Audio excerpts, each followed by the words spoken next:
Alright, hello everybody, welcome to CPL Match of the Week. I'm so excited to be here. We have some excellent games today. It's Tuesday, the best day of the week, because that's when the official CPL casts start. No shade to the community cast, of course. I'm Neblime, I'm here with Saetzero. We got some Tier 0 games. I'm excited, Saetzero. How do you feel? I feel pretty good. You were pretty hyped up on this one. You're like, yo, we're doing this one. So, is there a biased reason maybe the crowd wants to know? I randomly picked a group, and it happened to be the Tier 0 on my team. The 1 week I wasn't playing. Total luck. Yeah, wow. Who'd have thought? No, I did deliberately pick this group because, like I say, it's the 1 week I'm not playing Tier 0 on my team. So when else am I getting a chance to cast it, right? So here we are with the United Emu Directorate versus the Coach-Pupil Lifeguards. Of course, United Emu Directorate, the team the Australians on. You never would have picked it. And I think we have some good matches here. Let's just jump right into it. We're in Tier 0. And we're going to get started here. Sounds good to me, man.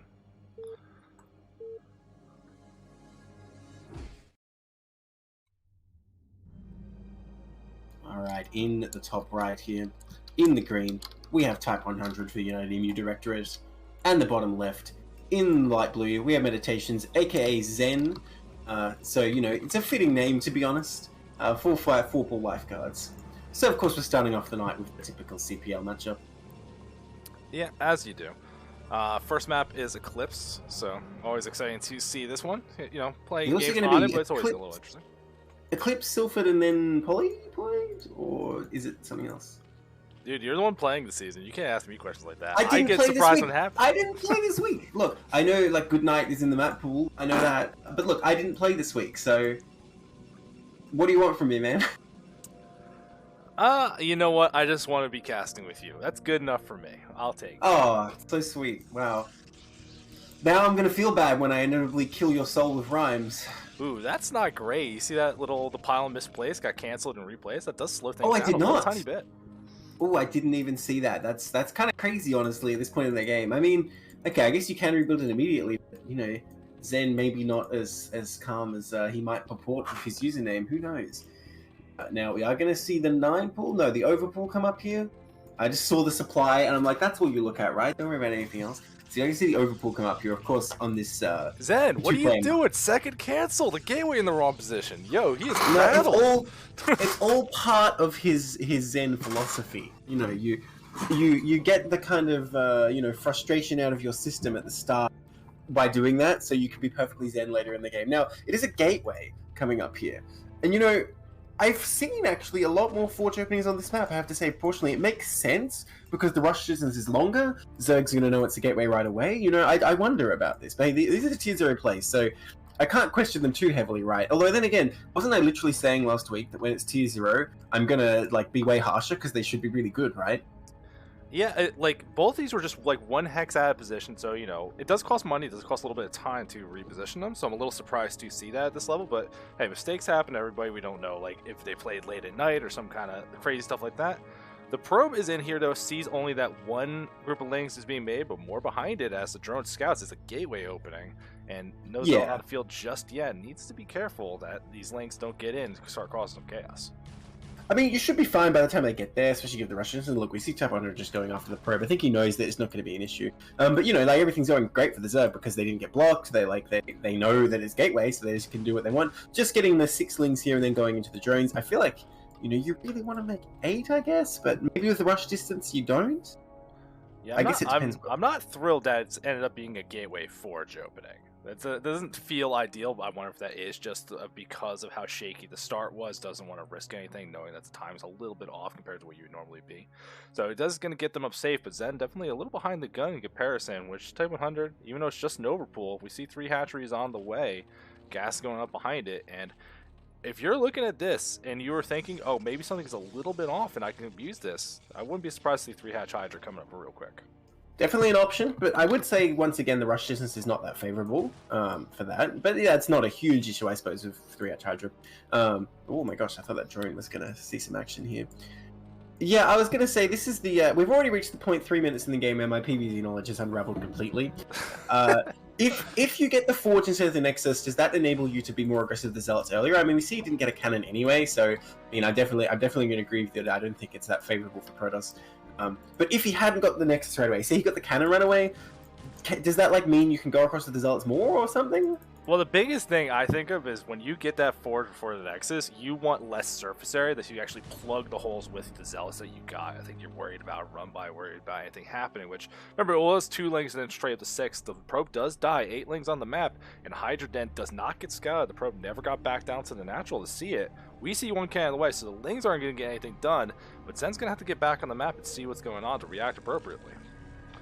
Yeah, I mean, that's the thing. He's gone Gateway, but he's lost his scouting probe, and he has like no pressure whatsoever at Zerg's base. He's just sitting back here with like not a particularly fast Nexus. I mean, it's okay, there's nothing wrong with it, but yeah, I feel like Type 100 just coming in playing like a standard game, whereas Zen, you know, these minor mistakes can add up. Wow, what a coincidence, the EMU player playing perfectly. This is going to be a pattern for tonight, Saetzero. You ready? I'm never going to let you pick a group again if that's the case. You just like all your teamers would be like, yo, you wouldn't believe how easy these games were. This should be what you cast. You'd be like, oh, that sounds wonderful. yeah, like, oh, they're all 2-minute games, you know, where everything makes sense. The players played perfectly and they had an honorable conclusion to the game. That's what I'll tell you. But yes, the 3-hatch Hydra on the way. Now, he did make 3 drones at the natural. We see another drone in production, but I think that's going to be the last one he's going to make for a little while. Hydra speed just about to finish. And as we said, there is no map control here. Well, not even map control, you know, map presence for Protoss. I'm surprised he didn't set a second probe earlier, you know? Again, this is tier 0. I would have thought you'd be on top of that. But here it comes. The Lings are like, okay, here's our meal. We've been waiting for dinner. Oh, yeah, I mean, this does at least give you a little knowledge. Link speed not done. We know it's not in production at all, but, you know, any little bit you can see, there has been more links reinforced or really trying to make sure you don't get scouting info. Builds a second cannon, feels something might be up. Now, you got these Zealots if you want to try to move out here, but if you lose them recklessly, these Hydras will really become a giant pain in the ass. So, I think Zen right here has to be very careful about how they engage moving forward, but they are playing completely in the dark. Yeah, I mean, that second cannon is like the bare minimum to survive, honestly. Like, if he doesn't make more, it's still going to be dicey here, and we see Zergi's committing here, making a lot more Hydras now. Hydra range on the way. This Corsair's going to come out. It's going to know, like, I feel like Corsair's scouting 3-hatch Hydra. It's like barely in time to make any difference. And look at that, it sees all those Hydras, he knows already. Yeah, the biggest difference I think you get from Corsairs, so this is just me personally, I don't think it's like actually true, but me personally, is if you can get an Overlord kill or 2, get that supply block. Oh, for sure. That's like the biggest thing you're looking for, but it does confirm what's going on. He's going to see that there's no lair in the main, but the Hydra's already grouping up here. The raid's about to finish, and the siege will begin. More cannons have been added on, but is it too late? I think he's going to survive here. I mean, let's see. It depends if Zerg keeps committing or not. No, Zerg's already throwing down a 4th hatchery here, although I think they made too many drones to begin with. Or, you know, maybe it's intentional. They wanted to drone up behind this, I should say. They made more drones than you would expect for, like, a very committed Hydra bust here already. So I think that's why we see this 4th hatch. And I think Type 100 very content to just put the pressure on, actually, it looks like. Because he did actually stop Hydra production after getting, what, about, like, 10... Well, the drones rallying across the map to fix that. This is an Artosis pylon. Dangerous. Very dangerous. It's true, but with that many cannons, are you really going to snipe that thing down? It has the health of 3 cannons. Like, I don't see it happening. I've had it happen to me, so you never know. Yeah, but I feel like you already got the process such a back foot. So many cannons being made. Second forge, it's actually being made at the natural instead of being made in the main, where usually we see the backup go. That's a little unusual to me, but you know that is very strange. Now, Protoss getting the tech he needs behind. He's getting his gateways and his Templars, so he's been delayed, but honestly, still looking in okay shape. I want to see what Type 100 wants to do from here. He's getting his 5th hatch. Lair finally started. This is the issue Zerg's going to have, I think, is no Overlord speed for a long time. Only one, of course, there was made that can't really do much. But I don't know, we'll see if any DT shenanigans can happen here, because I feel like that's Zerg's main point of weakness going for this sort of strategy. Yeah, that could definitely be a lot of gateways, you know, being made in the main. I think if you wanted to put some kind of pressure on, there is an opportunity to it, but it's going to be hard, I think, for Zen to develop further than this. Like, they're not going to have control of the map anytime soon. We do see one DT being made, plenty of Templars start building up, and then Storm on the way behind it as well.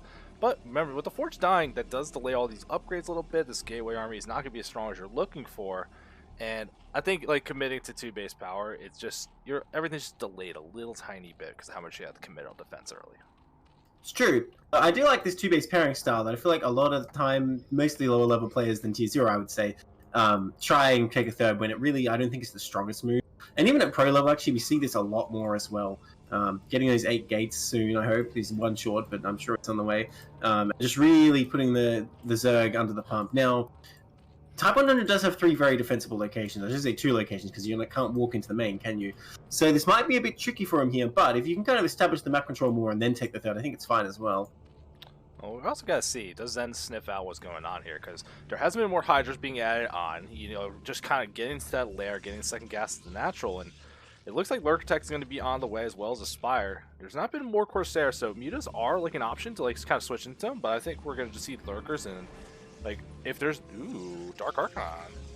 Fun. Yeah, that's an interesting one when there's no mutas out yet. Now the Spiro's on the way, but I can hardly imagine it's going to be Mutalisks at this late stage. He doesn't have a third gas or anything. Now, is Protoss expecting Mutalisks and he's just mistaken, or is there something we don't know about this? Is it really worth that investment for Maelstrom? You know, I have my doubts about that. If he's just thinking he's going to Maelstrom Hydras here. Yeah, I don't particularly love it because, like, this is a lot of resource you're kind of throwing into things, and it's like you're getting these Dark Archons that's like these DTs are not going on the map. They're not going to get anything done. Of course, they're still getting some good scouting info, but this Corsair should be able to look around and realize this drone count is basically the same as the probe count. So yeah, I think Zen is gonna have to make a move sometime soon. Maybe Maelstrom's that kind of like backbreaking, like not against the lurkers, but maybe just against if there's like a clump of Hydras, you can make sure the storm hits, make sure they die. I don't know. I'm still waiting for the PvZ meta where you get your bunch of Dark Archons and snipe lurkers with mind control. That's a meta that I'm not sure I want if the game gets that turtly, where it's like, no, I want the resources of mind control, not the giant ridiculous stun of Maelstrom. No, just let me steal your resources just a little bit. Well, it sounds more effective than what I see a lot of Protoss try to do when they're lurker contained. So, you know, lurker's on the way, by the way. Hope it doesn't end up in a contain. You know, I'm surprised Zerg isn't going for Hive yet with this many drones as well, because I think he's kind of done droning pre-Hive, but they're taking this 4th base too. And really just sitting back with these Hydras. Again, I'm kind of surprised not on the Protoss end of the map, because I feel like you can duck away from the Protoss army pretty well, so you might as well just try and keep ready to snipe a third or something, or any Templars that get out of position, because you sit all the way back, Protoss going to have a lot easier time maneuvering in for an attack here. Also, this 4th, like, so exposed, like a bunch of Zealots might be able to just weave their way through and run in there and kill it. And look, that Corsair finds it. Man, look at the supply. This is not good for Protoss. Which part? The fact that the supply is tied, or that there's 6 more drones and the supply is tied? It's not like you're just abandoning everything for this economy. Like, this is a scary army plus the economy. Like, this is already bad. I think this fourth base we're seeing up at top here, this should be a strong point of contention. A lot of Hydras here, so storms could be very, very valuable. Is there actually an observer with the army yet? Or is that the first one in production now? I don't see one with the army. Yeah, so I think he will be repelled here. There's only one lurker morphing. All the goons being engaged. Where are the storms? I mean, you know, this Protoss army is strong. Wow, is he just going to abandon this? I'm surprised he didn't try and bring more over here. But I mean, that's the thing. There's a lot of Zerg supply. He doesn't cancel the hatch. That's actually kind of big. Big mistake. Oh, borrow that bad boy. Come on. Oh, well, I mean, for all you know, Protoss is an observer. This is the thing. Protoss has built a very scary army on 2 base here. And yeah, I don't know if this 4th base is necessarily the play. I mean, Protoss is really taking this 3rd so late. Because now he's getting pushed back. He's got his nice turtle positions. These Hydras kind of just out here waiting to get murdered. And he's not fighting with all of them as well. It's a good number sitting at the rally. Oh, Storm. There you go. Oh, that's a good one. And yeah, like, I don't think Zerg wants to be trying to take these fights outside of his Sim City. Protoss absolutely has the stronger army here. The Dark Archon's going to hug him to death. So glad he spent the money on Maelstrom there. He's got so much energy. Look at this Maelstrom, those lurkers. Maelstrom, those lurkers. Are you kidding me? Oh my god. I'm so sad. Hey, the but yeah, the is here, though. Cleaned up. Yeah, this is a lot of force, though. A lot of Hydras have gone down. There's some lurkers left, but not a ton of them. So I don't think this attack ends right now. I actually can't believe how well it's going. Look at the reinforcements on the bottom Maelstrom? It literally Maelstrom 1 Hydra. Okay, he's going to storm the second one, fine. This is the thing. Protoss needs to pull back, though, because look what he's got left. He's just got a few goons. He needs to reinforce before he continues this attack. Some units rally in, but I think he really needs to pull back, or this is all going to get cleaned up. Well, he's about to have one more storm. So this force, I think you can at least keep putting a little pressure on, but it's like you're not going up that 3rd. The lurker's there. That's going to keep that safe enough. But you did just buy so much time. Look at that 3rd base. It does complete now. Even if it doesn't have any cans or anything for actual defense, but just so much time bought. A lot of the Zerg army got reset back to Stone Age. And you mentioned it before. It's like, oh, if there was a move towards Hive, you're like all these other things. But Type 100, he's got this great drone count, but that's kind of the only strength we're really looking at here from this Zerg army. Oh, look at that one ling. It's trying its best to deny this base. but the whole Protoss army is there. Yeah, like, I don't know. I have mixed feelings about that whole attack from Protoss. He did deny the 4th, so I guess it was worth it in the end. But I don't know, that he didn't really get too much value for how much of his army he lost. Well, but his 3rd is secure. I guess that's the main thing, right? If you buy time for the 3rd and it's totally untouched and this seems pretty safe right now, Rip there, by the way, then I guess it's okay. I think it's great because, yeah, you reset that base count. It's not high tech yet. The upgrades haven't been consistent for Type 100 either. He's still on 1-0 and just barely working on his next one now. So his 4th is not going to survive again. And like, where's Zerg's units, man? How does he have 100 supply and there's like no army anyway? I guess it's because he has 56 drones. Okay, now he's actually getting too many for 3 base. That's, yeah, this is a bit of a problem because you see he has like no army.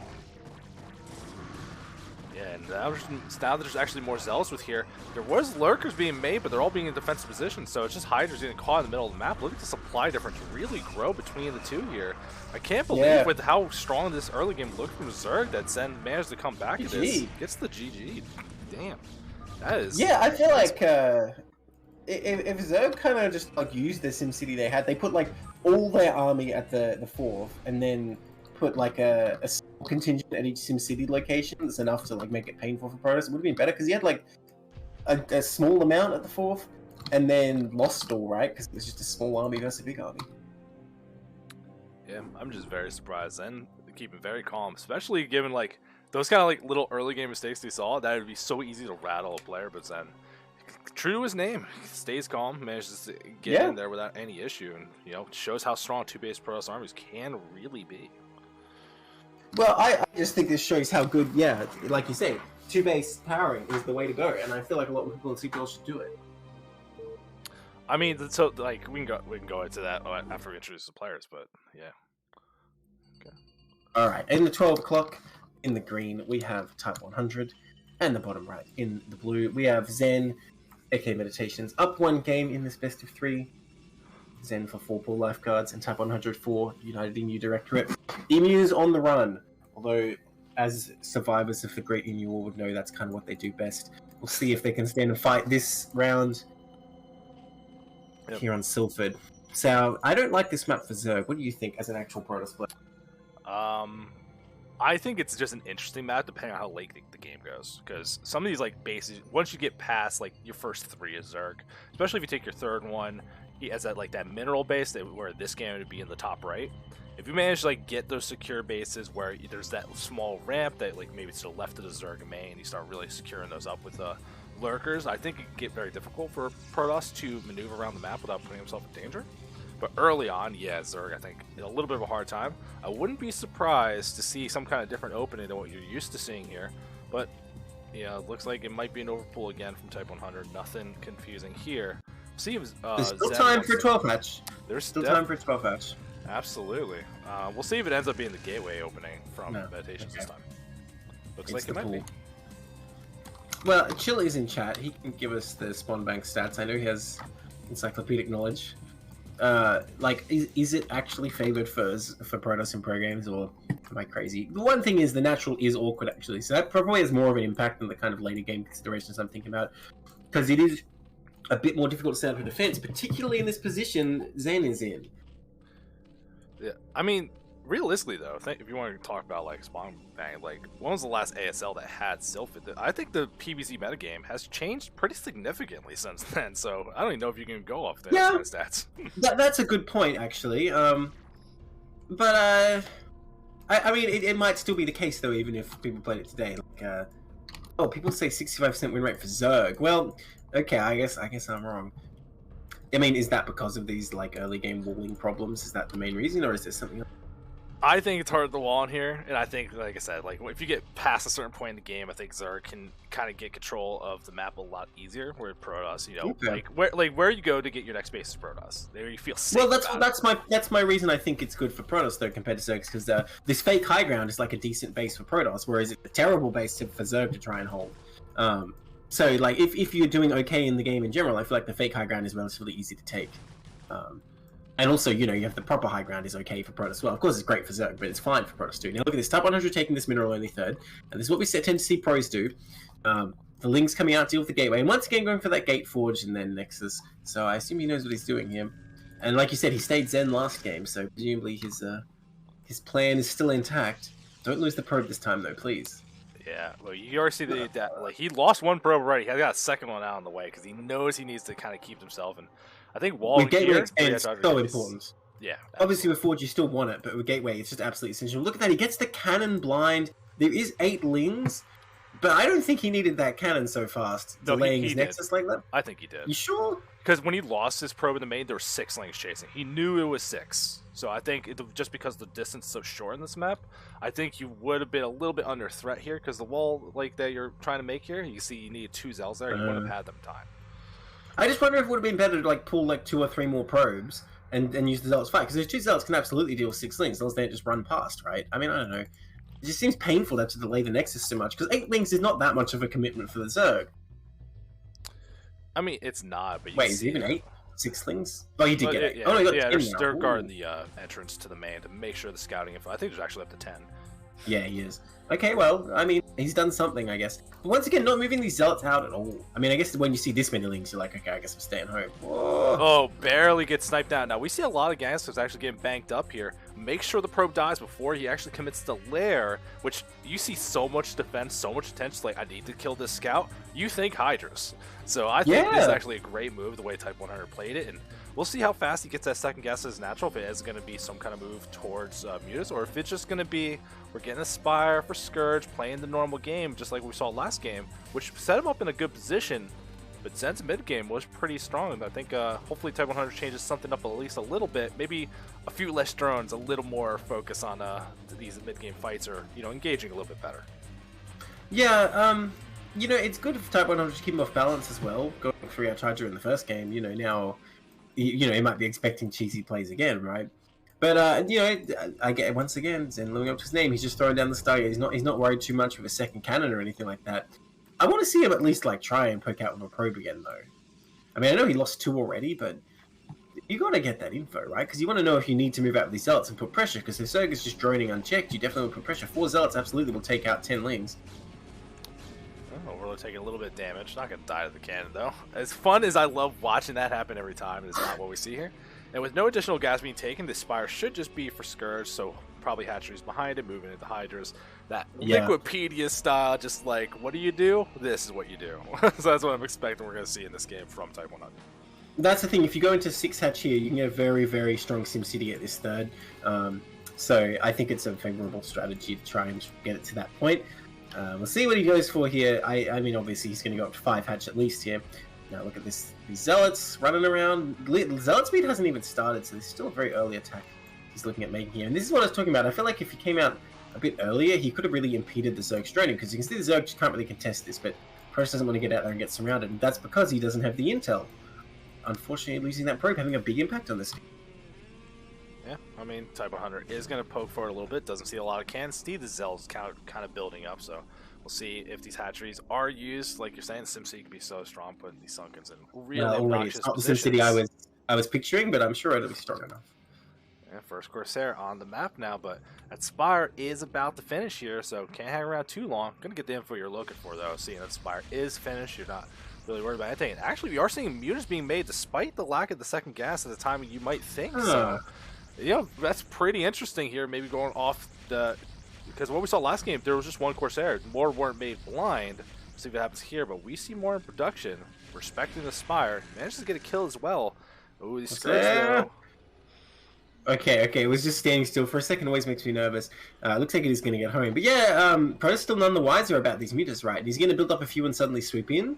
There's a cannon in the main. He's got up to 3 Corsairs, making a 4th, so I guess he saw the second gas and he knows what's up, because he seems to have an idea already, even though he didn't see any Mutalisks. Oh, don't get caught. Okay, good job. Good little micro to stay alive there. 2 Scourge still floating around, being a little bit threatening. And I actually don't know if that Corsair saw the Mutas or just the Scourge.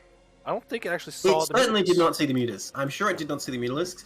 But like I said, he seems to have an idea anyway. Well, okay, he stopped at 4. Wait, wasn't there 4? Am I missing a Corsair somewhere?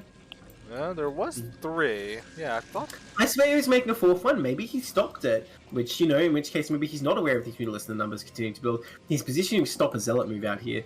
But I kind of wonder, is it even better if you just kind of suddenly swoop in the main? Because, like, Say you absolutely devastate. Well, okay, here we go. He's revealing Mutalisk now, attacking these Zealots. Corsairs coming up. Where are the Scourge? Where are the Scourge? Right now, Protoss just has the units you need. Here they come. 3 Corsairs cannot fight that. They have to run. And now the Zealots will be forced back as well. But this is Protoss Q to continue Corsair production, right? Or, okay, this is Scourge. Let's move there. Hey, if nothing else, this buys a lot of time for Zerg, right? We see more hatcheries going up. The drone count, again, pretty healthy. Not as extreme as it was last game, but the situation is definitely not looking bad at all for Type 100. So, as Hydra upgrades start finishing up, start adding on more of these hatcheries, and he's got plenty of production available. 43 drones now. Like, again, really lean to the economics. Needs to secure that next base, though. I think that's always the hard thing when you go this big drone style. If you take like another main or something, you can really consolidate, but right now he's got to figure out where he's going to take the 4th base and how to effectively defend it against what we're seeing a lot of gateways being added. This will be a strong push from Zen eventually. Well, to be fair, there's 2 options for Zerg. They can either take a 4th or deny the Protoss 3rd forever. And, you know, I think one option is kind of going to be a bit easier than the other, depending on the game situation. Not that I can say which one it is in this case, but there's always a right decision and a wrong decision, you know what I mean? I guess generally it's easier to take a 4th. But yeah, the Corsair production's finally continued. It was a bit delayed there, but with an Archon on the way, he's got a few... Oh, 2 Archons, actually. Yeah, okay. He's definitely got options against these Mutalisks. Now, have any Hydras been produced? Oh, they have. Okay. I'm a little surprised to see that Archon's kind of blind like this. I think this really indicates that Zen wants to move on a map, start getting into some ass here. There's a little group of mutants, but that's the only thing really dissuading this. There's a lot of Zealots. You're not going to shoot through those so quickly. Scourge are going to come up behind this as well, trying to fight straight up. The armor upgrade for the air on Zerg side wasn't done just yet. No. More Scourge. Oh, shit. Oh, my God. Oh, I was like, that was an okay engage for Protoss, but then suddenly, that was horrifying. But the Archons can ward these Mutalisks off, but if he micro as well, he can still do heaps of damage. Oh my God. Oh, get out of there. Type 100 is so brave. But I guess if he doesn't screw up, I can't say it's not a good play. Okay, gets over the cliff there. Hey, That's that cancels this drone from taking his 4th base, though. Just this move Yeah. So the damage has been done without doing any damage. So that's a great move from Okay, Protoss. but imagine you did the exact same thing, but the Corsairs just turned around instead of dying to the Scourge. You still would have had the same outcome and still had the Corsairs. And you build up to, like, you know, some ridiculous number of Corsairs, it really nullifies this Mutalisk play. It looks like he still wants to have an attack here, but I don't know about that. I don't think any location makes sense to attack. If you had a Storm, storming those drones would be really strong, but he does not. Oh no, this is going to be a disaster for Protoss if he goes in here, surely. Yeah, Sunkers are in a great spot, but there's no lurkers or anything just yet. These Zealots are still pretty robust, but they're going to try moving forward. Archon's doing the damage they can. Overlord's actually taking a bunch of shots, and you see these Zealots are trying to survive the best they can. Hydras from behind, though, like you're saying, I think this is an overcommitment here. Zen's going to lose a lot of army, and now Type 100. Worker lead, supply lead, feeling great, and their Queen's Nest just done. They can move to hide or take their next base, whatever they feel like. Yeah, that is, like I said, disaster for Protoss. Losing his entire army there for very little gain. Now he's forced back here. Oh my God, 10 drones in production. This guy. Come on, go play StarCraft 2. This is what you want to do. Like, yeah, you're playing the wrong game. Oh my God, that's what happens when you defend a Protoss attack like that. And yeah, like he can't really move out for a bit because he needs to build up the anti-air. That's the main thing, because the Mutalisks did not actually die during that. They weren't, you know, maybe quite worth their value, maybe, in that fight, but the fact they're still alive means they continue to get money. And look at all those drones. My God. Yeah, this is great. We're actually seeing Zen again go for this Dark Arc and go for the Maelstrom, which it's cute. I like that it's later this game, at least. Cause, yeah, well, if there's Mutalisks on the map, you know, then it's okay, I guess. Well, I mean, I'll agree with that more when I see it make an impact. It's definitely threatening, though, you know, a little bit of swag, but still, it's like, I think this kind of effort, it's like you're building these units, you're getting these upgrades, like, work on taking your next base. Then work on that kind of stuff, right? Because, like, you can see that all these drones, we're seeing this 4th base come up for the Zerg now, and Protoss is just trying to build up this army, but Type 100 won such a good fight. Like, it's not like this Protoss army is looking that strong. They're going to move out again now, though. Dragoon range is a little bit off, might be ready in time. But still, we have to be very careful. Mutants are going to fly in here. If they can get some Templar, that'd be great. Storm goes down, does some decent damage to their own Protoss army. Yeah, that was a very damaging Storm. Kills a Goon, but hey, hang on, actually, you know what? That's fine, I guess. That's not a bad trade, actually. Zerg kind of just sat in the second one, so whatever. Goon and injuring those units, and he lost, what, 1 or 2 Templars? I think it's okay. And honestly, Zerg is probably kind of thinking at this point, like, okay, well, these Mutalisks have kind of served their purpose. I'm just going to get what I can. And look, he's going to take this third here. And I like this location because you can just like be rallying units through here, pushing through here, and it's not really that easy for Zerg to counterattack while you're being aggressive. But the Defiler Mound is coming up, and as we know, if you get a single Defiler near that base, it's probably going to die. I mean, you can say it's not easy to counterattack, but the moment you get Adrenaline and Speed Lengths, it could be very easy to counterattack. All you need is for us to be out of position just a little tiny bit too long. So, we'll see. Alright, so Zerg is just getting another hatchery still, 58 drones to 43 probes. I mean, he needs to pick up the probes a bit, doesn't he, if he's going to expand, but I guess if he's going to mine out, he doesn't need any more. He's pretty far from the mining out in the main. Like, he's still got some decent amount left. You got like 400, 300 on there. It's going to be a little bit of time. I selected one that had like 150, so... Man, I'm surprised Protoss isn't trying to get closer to the Zerg base right now with this. I would have thought you want to be kind of roaming around there, but he's really just sitting back in this location. And you know, what's interesting is Type 100 went for a way faster hive this game. And I think that'll serve him well. I think when you're able to drone up this much, a hive is pretty strong. And yeah, look at the macro. Look at how many lings are just hanging around every base. Oh my god.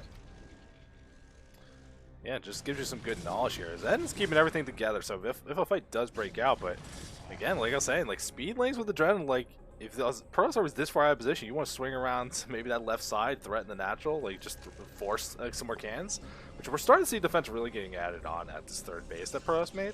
But as soon as it's about to finish, Darkstorm will be an option, and we're seeing a big move out from Zen. Is he got like what base do you attack here? I guess none. You attack none. Yeah, none of them. I don't like attacking any of these. The take high ground I think is the weakest location, but I still wouldn't really want to try that. The amount of units Zerg has to flank from every direction as soon as attack. If he walks in the middle of here, he's gonna have like lings surrounding him like some kind of cutscene. Oh yeah, but if imagine if he gets one storm that group of links by that fucking fourth base. Oh, that'd be heaven to see. We'll see though. He's gonna move towards the mineral base instead, over to the side. Yeah, that's the thing. These lings, they're very strong, but if you keep up good storms, timely storms, then you can kind of just destroy them. Now, storming a bunch of Hydras in the back there, doing a lot of damage, but so many lings getting on these goons. Needs more storms in the back there, or these lings will get melted immediately. The Zealots are going to get picked off very soon. In fact, the Protoss army is completely surrounded already. I don't think he has enough to hold on here. I think everything's going to get cleaned up. Units continuing to stream in. Well, is it slowing down? Zerg just has more lings going the wrong direction. He's not even bringing everything. Look how many units he has left over at his natural. This, again, a Protoss disaster. Yeah, it's like, again, we're seeing another one go through where it's like, all right, well, what's the army supply after the fight goes down? It's the Zergs ahead, and by more than just their worker lead, which the fact that they got a worker lead is already terrifying enough. It resets the Protoss army. We see a base taking on no! Well, okay, Dark Archon was not worth it. I didn't really even see it do anything. I know it cast a Maelstrom because energy was down, but it wasn't a great one. It was like some links in an Overlord. It wasn't a great one. Okay. But yeah, I mean, look, on the one hand, it's like if you sit back and Zerg does what they want, you lose. But at the same time, you attack in and Zerg has that much around, you lose. So maybe the game was just lost when you made that attack the natural.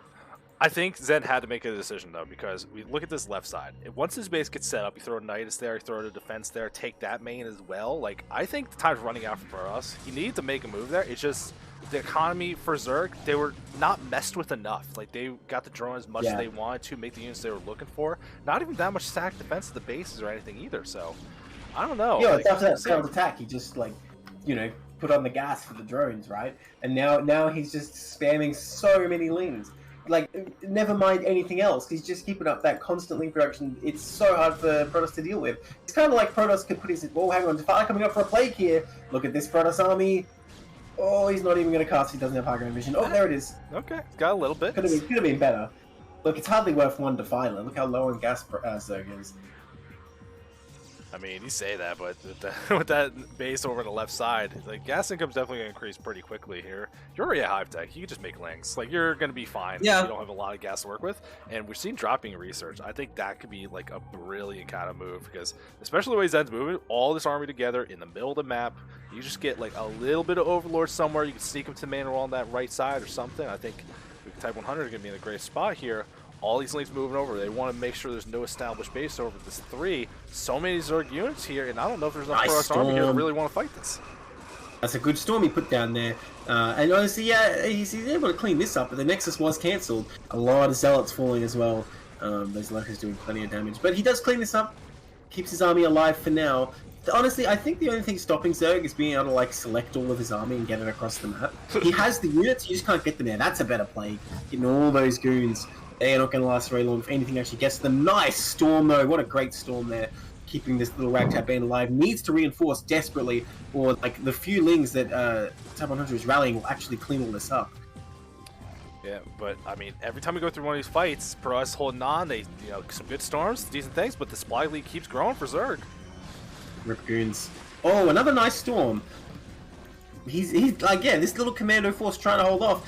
What's coming out of the gateways? It's all just sitting at the natural. Like, he's just trying to fight with what he's got when he doesn't need to. He could bring up the reinforcements. And yeah, this is going to get cleaned up. That storm not so good. Yeah. Also, a bad thing that we haven't really talked about much of the upgrades this game, but Zerg's ahead on armor upgrades right now, so these leagues are bonus effective. Protoss with +1 only, while Zerg is on +3 attack. Oh, that is not good at all. In fact, like it looks like a Zerg's melee upgrade even going to be finished before +2 for Protoss. Yeah, I can't even imagine how bad it feels. Like, all right, I'm going to go more armor upgrades. I want to use to survive, and they get plagued. It's like, motherfucker. Dude, look at this probe saturation at the third. I mean, he has a lot of idle probes in the main he could use, but I wonder if he could have made more as well earlier. I don't know. It's tricky for PvZ. But yeah, he's hardly mining from this third.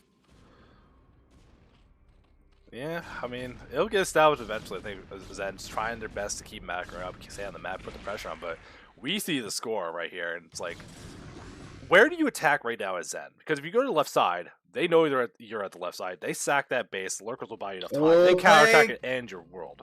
Oh, he can't catch the Zealots. Oh no, the Zealots come back. Very obliging of Protoss. Damn, that is a money play, getting all these Zealots. Because that's the unit you really want to plague the most. Oh, and look, there's another one. You can't go near the Zerg, or this, you're just going to get plagued on your face. Oh my god, this could be huge. Oh, plagues the same Zealots mostly. Okay, whatever. Still worth. Because you got a couple new ones. And yeah, like, how are you going to attack in here? There's no way this is going to work. All your Zealots are plagued. You're just going to get slaughtered, and then Zerg will clean up whatever you retreat with. I think this might be the end here for Protoss. I don't see... Oh yeah, GG. Not much else to do here. Alright, so first series of the night, we are going to that fabled Game 3 that I always love to see, especially... Like, the way the first two games went, Type 100 really adjusted their play. Actually going Spire, getting the Muse, going to Hive. We didn't see that kind of adjustment from Zen, though. I think the biggest thing, though, I don't want to see that gateway opener anymore. It hasn't been effective either game. Just go back to Forge. Get yourself in a good spot. I mean, if he does it, it's fine if he's able to keep scouting and move Zealots out when you need to, because that game I think he definitely needs to put some Zealot pressure, and he did not. That's the only thing I would say about that. Alright, in the top right here, we have Meditations, aka Zen, and the top left in the green, we have Type 100. I'm top versus bottom, man. I'm not doing green versus black. Right. In the red is Type 100, in the blue is Zen then. Zen for Lifeguards, Type 100 for United EU Directorate. Tied up 1-1. We made it to Polypoid. Turns out it was Polypoid, guys. Here we are in the final game. You do remember the information. Now, think about the games we just saw. Eclipse, Sylphid. If Type 100 is doing this really big drone heavy, like, no, I'm going to let you make the bad attack into me, Polypoid's probably the best map for them, right? Oh, absolutely. And with the kind of late game where you're just like trying to build up your forces and hang around your own base, Sylphid's really good for that. Because you have, Polypoid's really good for that, I should say. Because you have this high ground, mineral only, which is a great rally point for Zerg if they have the right kind of setup. Now, he's going to scout Zerg immediately, which is quite nice here. Is Zerg possibly going to go for a 12 hatch? I'm trying to pretend he's not just going to go for overhaul, but I know deep down he is. Oh, of course he is. It's been so successful so far, and especially seeing how Zen's openers have reacted to seeing 6 lanes, having to get that forge before the Nexus, like all these kind of things you're not really looking for. We are seeing that gateway opener again. Like I said, I'm not in love with it. Hopefully it goes better this game. But he does get that nice early scout, sees exactly what's going on, fully aware of the overpool. So we'll see if there's anything different here, or if Type 100 just makes 6 links and kind of throws Zen off the game again. Yeah, look, if he just gets some Zealots to Zerg's base, I feel like he's going to have a better time. This probe trying to be annoying, but it managed to mine a mineral, so annoyance is over for now. Ooh, this probe's not trying to block the hatchery, though. I'm a little surprised. Well, he's got his own work to do, but the drone's like, excuse me, sir. I'm going to spit on you if you're going to do that. But yeah, I mean, you know, it probably would be worth more to block the hatchery, to be honest, because he's not going to get a kill here or anything. Okay, so we're seeing a second pylon in the Protoss main. Ooh. Is he going to, like, do something weird, like get a second gateway, or what is this? Surely if you want a second gateway, you get it long ago. I'm not sure. I'm not sure what I'm looking at here, but the Overlord's not going to get to that base for a significant amount of time. But you feel like you go and scout, this drone was there and left, and it's like, are we going to see a Nexus? We're seeing Zealots starting to build up. No Forge, no Nexus. We're still working on grinding out all these units, and Meditations again has this probe scout. If it keeps it alive longer, this game will definitely look a lot better here, but this is definitely an interesting opener. I'm curious to see where it goes from here. 4 links, they're not all chasing the probe this time. We see them going right on the map, maybe trying to punish this kind of style. 2 Zealots are done though. Looks like we are going to get a Forge behind it. Yeah, okay, now I'm really questioning. No, he wants the Nexus, dude. He's going to get that Nexus. Boom. So, yes, why second pylon?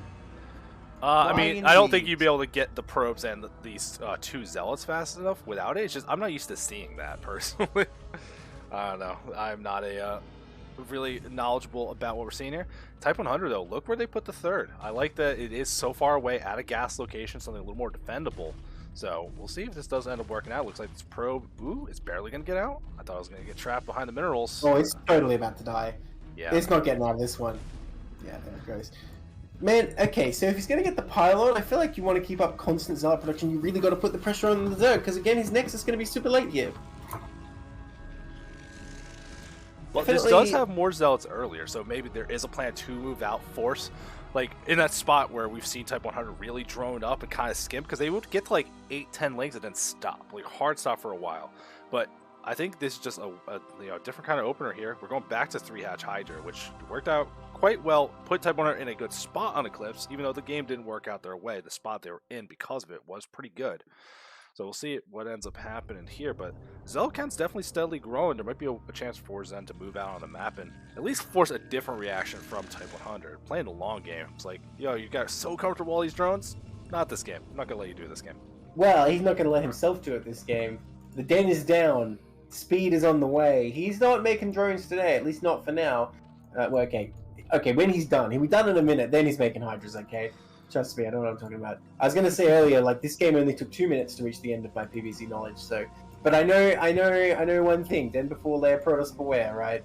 I know he's going to come and attack here, at least in some capacity. Will it be like game 1? Because that didn't really work out in the long run for Zerg, did it? Yeah, I mean, are we going to just act, though, that's like... It's not super simple for Type 100 to just be like, you're going to defend this? Okay, and just switch. Immediately at Hydras, I'm making drones instead. I'm going to force you to move out. This probe is going to try to sneak out here. It's good, again, good knowledge to see that it's not laying speed and really trying to deny this scout. You know, maybe trying to get info on that alone. But the links do kill the scout, doesn't manage to get to the base and see anything. Cells are still being built up, and we'll see if there's anything in there. Ooh, look at this. We're seeing air weapons this time, so another variation from Zen, but I think he's predicting a Spire play is going to be painfully incorrect. You know, that's interesting that he went for Stargate, because I was thinking, you got the gas quite before the Cyber, so I'm thinking, okay, if you get +1 and then you get the Citadel, it'll line up nicely, but now I'm not just confused. I mean, obviously +1's good to have anyway. It's interesting. Again, my PvZ knowledge has been exhausted today by these Tier 0 players. Take me back to Tier 3 where I can be like, well, he didn't make probes, that's obviously wrong. Yeah, well, I mean, the build knowledge when you get down there, you got to get on our level, then you'll understand the builds after seeing them. Like the Tier 2, Tier 3, it's like, oh, no, this is clear what they're doing, even though it doesn't really make sense. But, hey, okay, a lot of wings. Yeah, sorry, you go. I was going to say, the Zealots did move out, at least try to force units back, but they didn't go far enough to see the Hydras. They're going to roll up here, just one cannon, none started. Dangerous. Ooh. Very dangerous. Well, Ray's about to finish.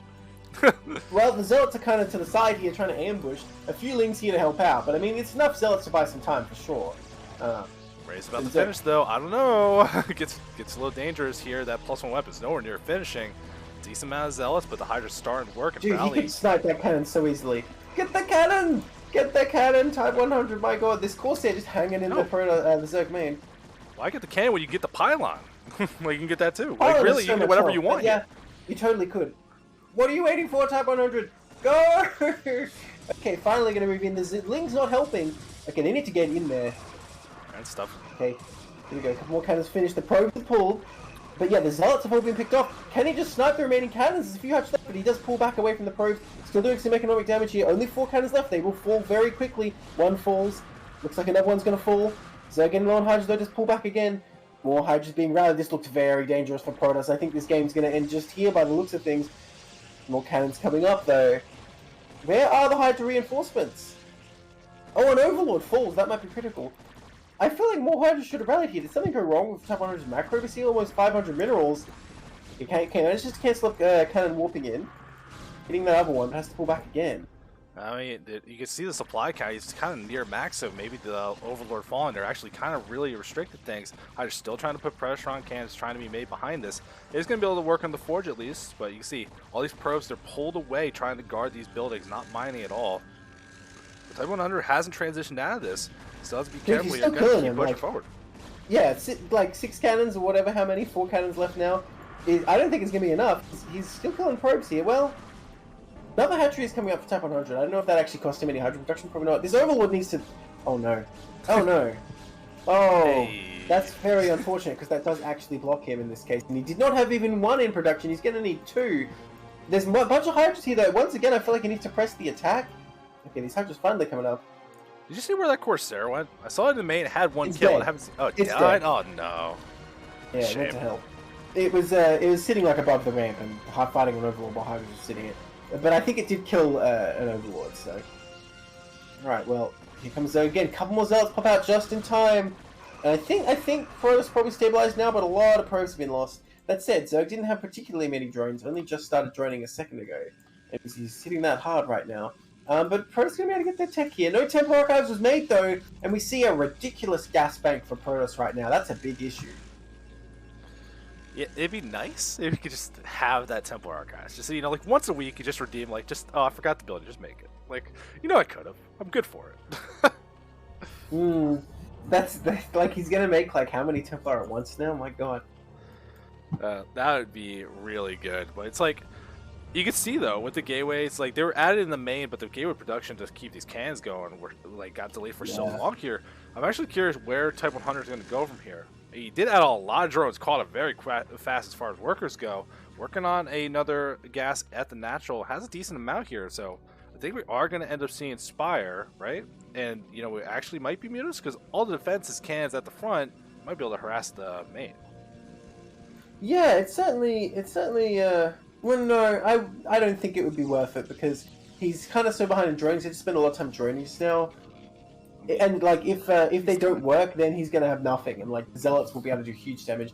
It'll be like when you open Citadel versus Muta, pretty much. Like, I feel like Protoss army will be strong enough to come across if he does that. I don't think it's the play. I mean, we'll see what it ends up being, though. But Spire halfway done, Lurgas would be added as well, and that drone count, Type 100 didn't forget their roots, even though so aggressive early on, already going to be in the lead for workers. Curious when they're going to make the move to take their next base. That'd be good. You can see Zen gearing up like we've seen in the other games. A lot of gateways, going to stay at 2 base for quite some time. Really start powering up. Corsair production is back online, so I guess smells the transition. Wants to be ready, not just get blindsided. But still, without building the Corsairs the whole time, and he did cancel the +1 air weapons, so he didn't actually get it. Zealots are going to move out. Yeah. A little group of Hydras. He's going to lose a little bit of army here. Nicely done by Protoss. That was good surrounds. Most of them actually do get away. They are injured at least. I was going to say, I like the double Forge here, and so it only just started their first Evo a little while ago.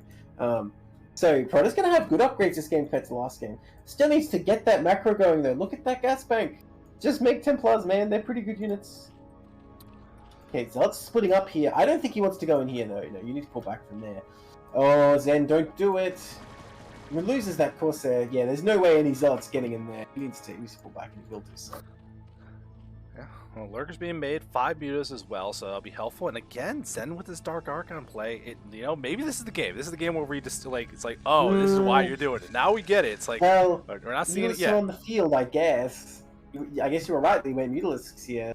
But, like, there's a cannon building in the main right now, so he's got a very narrow window to actually get in there and make this worthwhile. Where is the Dark Archon morphing? I can't find it. I'm not sure. Is it? Oh, he doesn't have one. He doesn't have one. He's working on Dark Templar. He doesn't have it yet. Surely you get the Dark Archon first so it gets energy, then resets Maelstrom? I don't know. There it is. Well, the Dark Templar would help you defend before you had it. Like, if you needed it, it's still Dark Templar. Well, but that's what I'm saying. You get the Templar long before you get the research. So, anyway, these Zealots kind of just hanging here. Unfortunately, the Needler's going to ruin their party. A bit awkward for them. They're going to have to run all the way back. I mean, how long does it take to get 100 energy when this thing's done? It starts with like 50, right? Or 52, I think it is. I don't know. Tries to storm, but they dodge, and that poor goon. Oh, that poor goon. He's having a bad day. There's a lot of regular tempo there, a lot of energy built up, so I think defense-wise, you're in a good spot here. 55 drones. Type 100 took their 4th base now. You can take it at this mineral, like keep everything consolidated or go towards the bottom left. I think either way would be great, but I want to see another base from Type 100. Like, they've so heavily leaned into their economy and like being more defensive. It's done so well for them in the series. Why abandon it now? Like, it makes so much sense, right? Wait, so what happened to all those Zealots in the middle map? Did they all die? No, they got retreated. Some of them died. I thought they were more. I thought they were, oh, wow, more died than I would have thought. Yeah, I mean, it's just 5 meters. They weren't that strong. Yeah, okay. That's a lot of goons, by the way. He's going to need good storms for Hydras. Wait, is there a Zerg with the army yet, or is he waiting for the first one? Oh, it's just coming. But yeah, this attack looks pretty strong. I don't think Zerg's going to be able to hold on to that 4th base as long as the storms are half decent. Some of the time they're not, to be honest, but we'll see. I mean, we've seen these engages from both sides be a little bit sloppy at times, so we'll see here. Scourge are going to scout what's going on. Still going to have the meters available, decent amount of ground force as well. Lurker aspect has been done for a while. I don't see many lurkers on the field, and we're up to a lot of Evo chambers, so I think Type 100 is geared up for being defensive. They got 4 Evo chambers around their bases. Wow. It's like that game where we saw 4 Forge. It's the play, man. Gotta go with those long-term plays. You gotta just pick your favorite. Sometimes one pisses you off, took too long to upgrade, so you just try another one. Okay, so Zerg has a lot of forces on this high ground. Looks like Protoss is gonna sit defensive. I don't know. Am I crazy? I feel like he could break that. I feel like you at least want to try. Like you got all these dragoons. So you're gonna have Maelstrom. You got it. You got all these storms. Like, yeah, you can. Every Templar has full energy, dude. Like, okay, one of them doesn't quite, but he's got a lot of storms. As long as he just gets the storms out, like, he can crush this, I feel. Now, the lurkers on high ground are difficult to deal with, but, like, if you can negate everything else with storms, like, the goons can kind of just do that job. Alright, here we go. Doesn't need to use the storms. Maelstrom, come on, Maelstrom! If you're going to build the Dark Archon, are you going to use it? Every game. Hey, that's not bad. It's a good amount of Hydras. Secures up the storm, doing some good damage. There are lurkers there, but they're not really doing the job you were looking for. But there's not that many Zealots left over. Do you keep trying to push forward? You got plenty of storms. I think you can keep trying to be aggressive here as Zen. At least he's putting them down more. There you go. Now he's veering down. He really just used to like put them down right away. There you go. Killing a lot of Zerg stuff here. There's a lot more reinforcements to come though, so I think Protoss does need to pull back a bit here. Oh, there's still energy though. Come on, throw the storm. Look at all those Zerg units. Oh my god, that is a deadly storm. Holy crap, that melted so much. Absolutely beautiful. So barely holding on, but I think he will hold. There's reinforcements coming up, and Protoss does pull back. The 3rd Nexus is finished, but no probes there yet. Look at all those reinforcements. Once again, I have to say, Zen not reinforcing very well. Those Zealots ran over here immediately. This attack could probably continue and maybe even win the game, but they're just sitting there, even to this very moment. He's got like more than 12 Zealots just chilling while these goons fight for their lives. Yeah.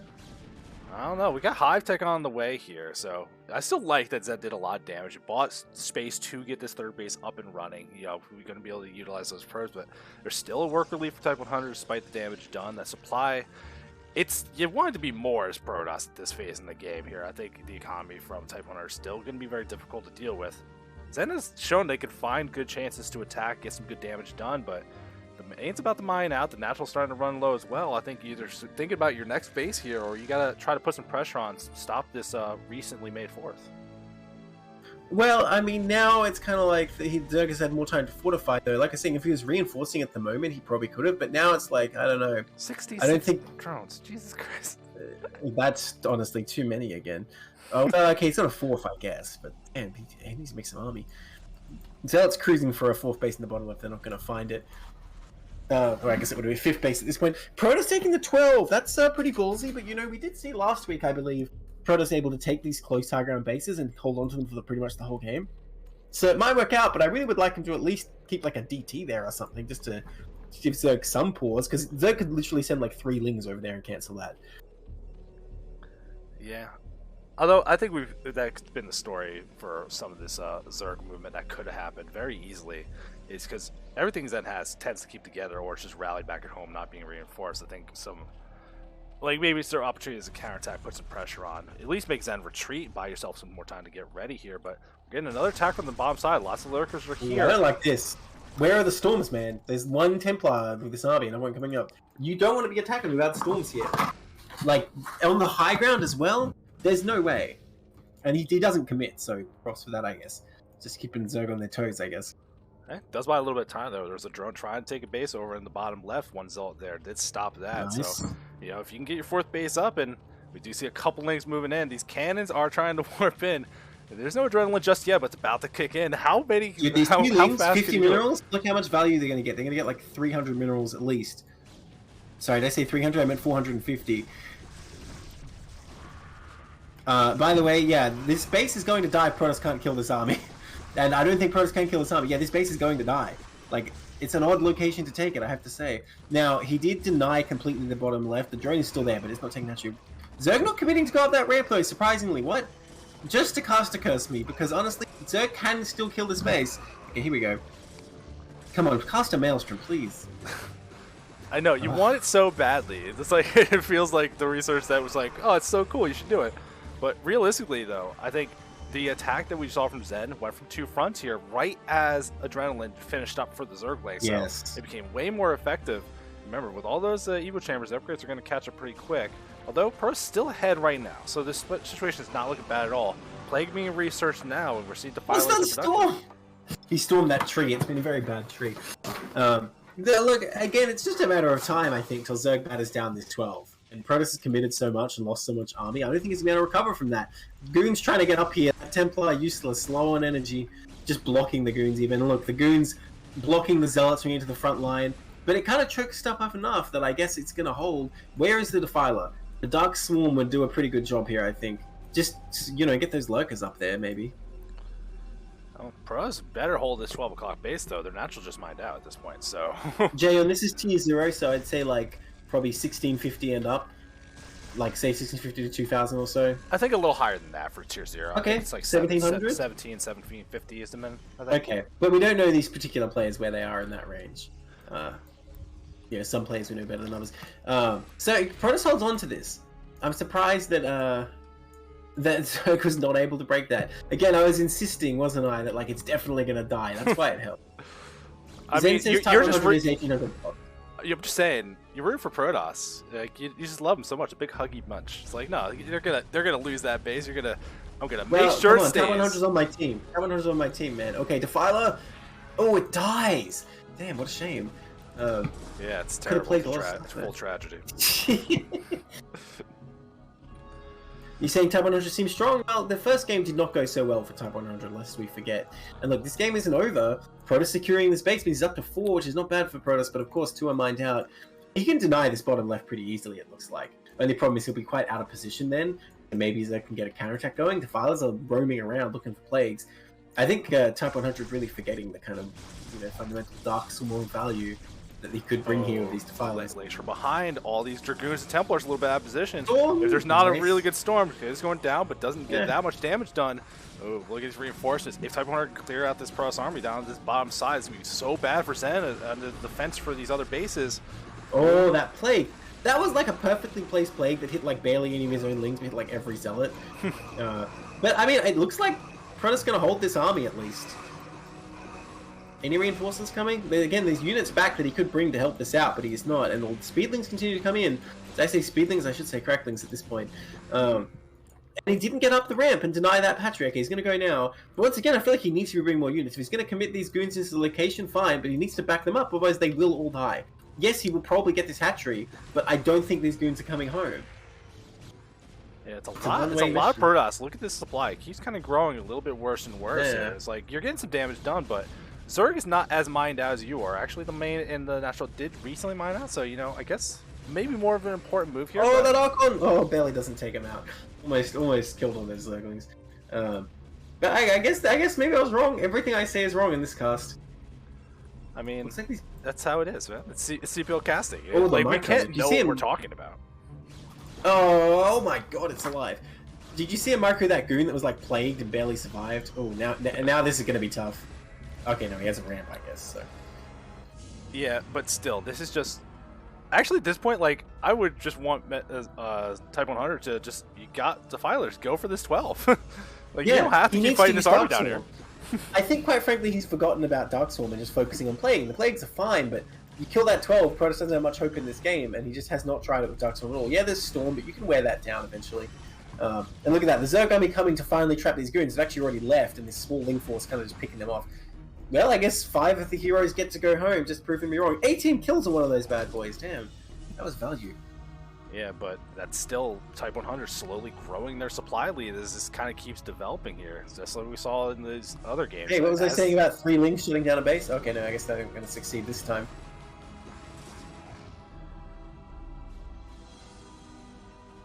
I don't know. I guess like I like the Type 100 is now consolidating a little bit more on the bottom side. Wants to actually hold those bases. It will secure 2, which is nice.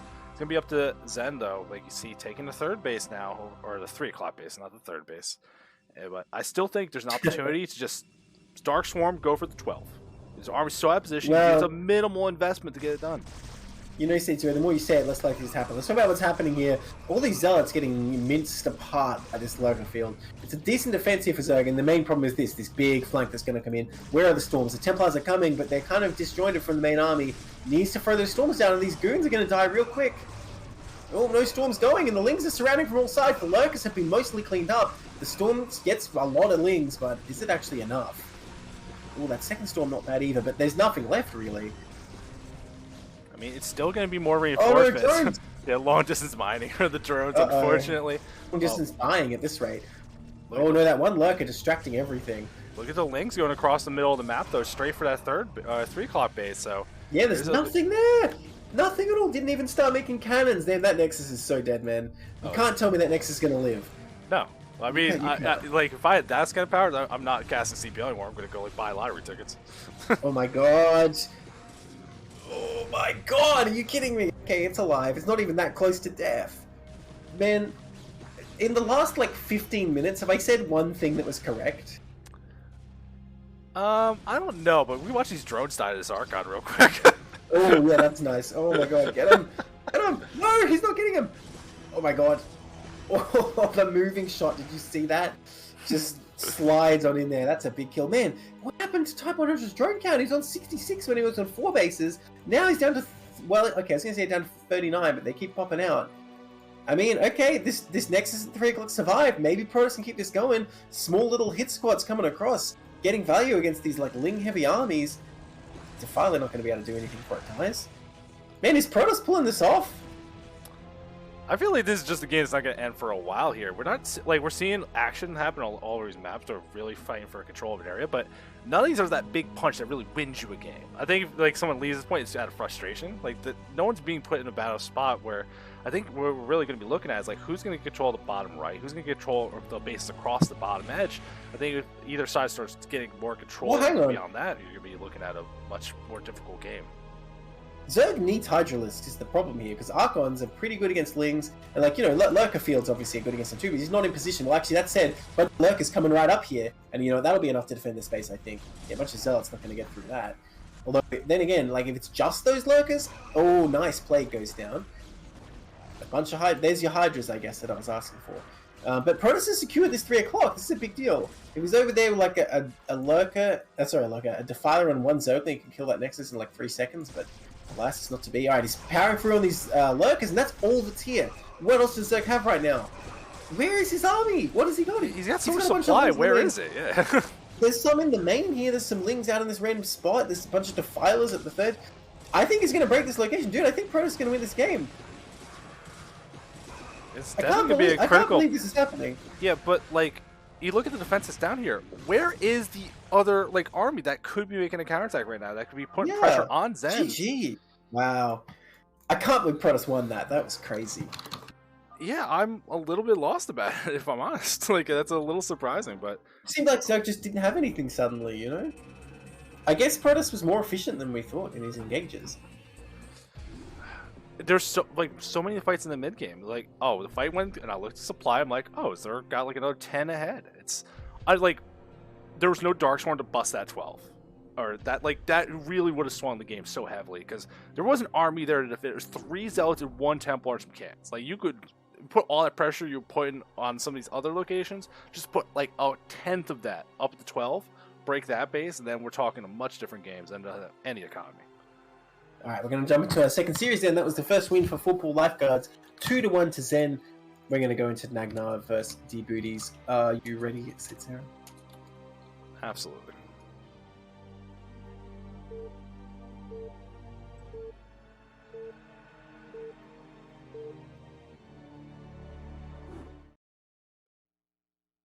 All right, in the top right, in the blue, since Saetzero has forced me to use top versus bottom, we have D-Booties, and the bottom left in the red, we have Nagnar. Of course, Nagnar. I didn't force you to. He forced me. He has a gun to my head right now. Send help. Nagnar in the red for United Emu Directorate. D-Booties for Coach-Pupil Lifeguards. Starting off a fresh series here. And it's another PVC. Sorry, Saetzero, is this why you picked this? It's all PVC? Well, it's all CPL, man. The CPL matchup. I assure you, it's not all PVZ. There is some other matchups. I don't know what starting to say. I was starting to say like CPLVZ, CPVL. I don't know. No, you make enough puns and enough wordplay. Stop. That's not even wordplay. That's just me screwing up. If you're trying to make a new acronym, it's wordplay. Get out of here. I refuse to accept this. I said one rhyme today. Just one. Damn. There's a lot of cast left. I don't. That's true. That's true. Actually, I have to start and try and do something this game. Okay, this probe scouting in an odd pattern. What is the reason for scouting like this in PvZ? Because Zerg obviously is not proxying. What are you looking for here? I think if the Overlord doesn't see the probe going out, maybe you're not worried that might be a forge. Just kind of writing things off here. And we're actually look at this. If the Overlord doesn't see this, and we see its hatchery first, opportunity cannon rush, it could happen. Well, the hatchery saw the probe, and in fact, he's going to reveal the probe. So, I mean, do you suspect when the probe just goes right back down there, do you send a drone and be like, what's going on? Oh my god, is this... Well, I said I want to see cannon rush. I don't want to see my teammate die to cannon rush. This is like an evil genie right now. Oh, he's doing it. He's doing it. Oh my god. Well, we'll see. Okay. Oh no, the probe's on the wrong side. Well, that might be... Wait, what? How did he even pull that off? Excuse me? Dude, how did he get that probe back in there? That's crazy. But Nagnar knows what to do. He's seen the ASL game. But is he Soma personified? I don't know, it doesn't look like it so far. He's having a lot of trouble here. His drone's not even doing anything right now. Time's running out. He needs to get in there. The cannon is starting. You've got to get that drone in there. And it's not working. Wait, cancels the pylon, remakes it, I guess, to get the extra HP. Second probe is here to hang around. Going to start a second cannon, I imagine. Uh-oh. Zerg in so much trouble. Okay, the drone finally gets in, but I think it's too late. And that probe actually kicking its ass. The probe blocking a lot of the jumping spot. Zerg trying to get another drone in here. I don't know, I think this cannon's going to finish. And I think Zerg is actually going to have to accept this cannon rush. There's not much he can do now. Can I free out a second? That is too close. That is too close. That cannon will kill that. Oh my god. Yeah, but you do got to keep in mind, there is always the opportunity that's like, alright, if you can't do this, the pool is finished now. You're saving up your larvae. You can go make some links. Maybe a chance for a counterattack, but I don't think that's what we're seeing here from Nagnar. So, hey, here's your cannon rush. It's doing the job you wanted to do, right? And there's in so much range here. I don't know what I'm looking at with this, like, sunken nonsense. Like, it looks a little bit crazy to me. Really trying to go through here, but look at the sunken. It's going to die yet. Like, yeah, because it would just be on 1 HP, right? So, yeah. I mean, I guess it makes sense to cancel it. But yeah, what's Nagnar thinking here? Like, 2 Lings running in and dying? Dude, I don't know, man. I think this game is going to end as... Yeah, GG. If he couldn't, like, come and kill him immediately, which he cannot. Damn. Well, there's my cannon rush. The monkey's paw fully curled. It's like, you want a cannon not rush. Even a finger. It just punched me in the face. It just punched me in the face. Oh my god. Alright, well, I got my wish. Thanks, D-Booties. Oh. Hey, that was well executed, I will say. The Zerg, I don't know if it's actually was, but the Protoss did a great job getting that going in there. I assume there's some way you have to drill them to make it actually work that Nagnar didn't know, because the pros make it look so freaking easy, man. Every time they drill, just like, drones go straight over first time, so I'm not sure what you're supposed to do there. I mean, are you really expecting a CPL player to be Soma? Because they're Soma, get them out of this league. They're not allowed to be here. 2-0. It's just 2-0. Alright. Starting at 12 o'clock in the blue here, we have D-Booties. What did I just say? And at the bottom left-ish spawned in the red. We have Nagnar. I guess you call it like the 9 o'clock spawn. Hey, yo, did you see what coworkers just wrote in the chat? You see that? He has to admit it. He has to admit 10-15's good. Yes, yes. Hopefully you see it today as well. I think we do have a TVP left. Nice. TVP, good build confirmed. 9 speed, best build. What else? Rhymes allowed in CPL's casts? Yeah, you could rhyme. Like, what am I gonna do? Like, kick you out of the call solo cast? Fuck that. I mean, you could. I imagine it'll happen one day. I'll just have a rhyme that's just, like, so bad, you'll just end the stream on the spot. Oh man, that would just be like a glorious way. They'll just be like, you know what, I'm done. Like, I'm full time. You wouldn't even say anything. The stream would just end. Yeah, full time Valorant. You just like, okay, enough of Brood War. I can't handle this anymore. So going back to Silphid. What happened in the other Silphid game we saw? Because of course it's all PvC, baby. We saw a lot of drones. We saw a failed attack into some well-placed SimCity. That's right. And then Zerg got obscene drones and then obscene lings and yeah, okay. Now, we're going to see the 9 hatch again. That's what Nagnar went for on Eclipse. Now, he's already got an Overlord, so it seems not. Maybe even going for 12 hatch here, because he did not get a pool here. I'm intrigued that he would take the chance to go for 12 hatch on a 3-player map. No, okay. That's a confusing build to me. Why would you go 12 pool in PvZ? I don't know the nuances of this. I'm sure some Protoss or Zerg player in the chat can explain, but why would you do this over pool? I'm not 100% sure, but I could. Maybe you're scared of doing hatchery first when you just got cannon rush successfully. And you just want that little bit more economy? Yeah, okay. Yeah, but that's the problem with this, though. If you're thinking of making a hatchery fast, it's better to go overpool just in case the probe gets there and starts blocking you. You're going to need those links out. Now, it looks like you might barely get this hatchery down. Okay, yeah, the probe doesn't actually try and block it, so I'm hyping it up too much. Look at that. The cannon goes down blind. Unfortunately, that's kind of unnecessary. I feel like you could have got the Nexus with this later pool timing, but that'd be quite a narrow window. Yeah. So looking good for Nagnar so far, honestly. It looks like he's determined to do anything but overpool. Open 9 hatch and then the 12 pool 11 hatch. Anything but what's standard, I guess. DBD's saving up for that Nexus. They can get it right away here. So I mean, this is the guy in your team. Is this what you're teaching him? I don't teach him Zerg. He's tier 0. He teaches me how to die to Zerg. Well, I don't think we've ever actually played Zerg. Then why are you questioning the judgment if you just die to him? Well, I don't play PvZ against him. I don't know. Look, I'm just saying, just because I haven't played him, you don't know that he would win. I have never played against Flash, so you don't know that I wouldn't win. Just saying. No, I think I know that. No, if you said like a lesser, like barely like quality ASL, I'd be like, oh, you can luck into one of those. That could happen, sure. If you like the best player I've ever played against is a little known guy who was like second place in some OSL called Cal. So yeah, but I don't want to tell you the outcome because then it'll prove things about my skill level, I guess. Yeah, I'm gonna be so ashamed of you that you lost to Cal. Anyway, second probe coming across here. DBD's doing a good job keeping the scouting up, unlike Zan, honestly. And didn't even lose a probe, by the way. He just preemptively sent a backup one, which I think is a good move. Now it's interesting that he's obviously much more of a Forge player, so we do get some different looking games here. Comes in, sees the gas, everything looking normal. Is that gas late? Then again, he went 12 pool, so I don't know what time he's supposed to get everything. You know what? Nagnar's just doing this to throw off my casting. That's all it is. Well, I mean, you don't have to be like, I know what's supposed to happen. Ooh, pro goes down. That's not great. It's not exactly what we're See, that's the thing. People in chat might not know what's going on. They might want to know, and if I know, I can tell them, and that's, that's casting, I guess. But if I don't know anything, I'm just going like, well, look at this, look at that. I mean, that's my entire style of casting. I don't know anything. We just go for it. Just say like, oh, this makes sense to me. So I'm right more often than you. It's fun. Well, yeah, I mean, you say that, but there have been big caster curse moments for you as well. Look, he goes through this 4 hatch before there, so I think that gas timing makes a lot of sense. So getting that hydrogen pretty early. I don't know if you can actually attack with this or not. I feel like maybe you can. I feel like you should have a window before Protoss can have tech. Now, Protoss can be able to scout it before it's kind of ready, unlike 3-hatch Hydra. But, I mean, if Zerg so chooses, I feel like it can power up a lot just on these 4 hatches, just on a lot of Hydras. Oh, probe keeps that alive. Nice micro.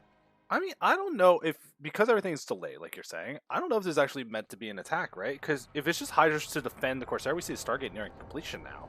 They'll give you the chance to start working your hydras. I don't think this has to be committed to be attacked. This third base location up at the ramp, pretty defensive location, and this probe's trying to find it. It ain't going to, because in a non-usual location, usually you see like that fake ground, maybe to take the other main, maybe the base above the natural. Like, that's not the one you're going to scout and look definitely for. The most popular is like Mineral Early for sure. But yeah, I'm surprised he didn't try and scout that. Now, Zerg took a second gas here as he started his lair. Is he playing some kind of late muta switch or what? Like, this intrigues me. And look at this Zealot. I don't know how it got this far across the map, but it just probably not going to get anything done. Gives good scouting info though. D-Booty's really trying very hard to stay on top of what Nagdar's doing here. Doing a good job of it so far. I feel like D-Booty knows everything. Zealot gets far enough to see the lair. I think that's big information. Oh, get that drone! No, he gets drilled out of the way. Nagdar didn't even do that on purpose. It was just mining. It's so sad. I'll see some Hydras on the map now. Zealot does try to end up retreating, and we see it is the Hydra attack range being researched now, so wants to put a little bit of pressure on, but like I said, I don't think it has to be very committed, right? You just force a reaction and look, look at all these cans being made. Like, you've done your job, even if you don't really do anything. You definitely could still keep threatening. He made like 5 Hydras, and in response, Protoss making like 4 cannons. My god. This is so worth it for Zerg. I feel like Protoss, wasn't able to interpret exactly what Nagdar was doing, and I don't blame him because you don't see this kind of build very often. But Nagdar, well, okay, he's going to make more Hydras here. This is the thing.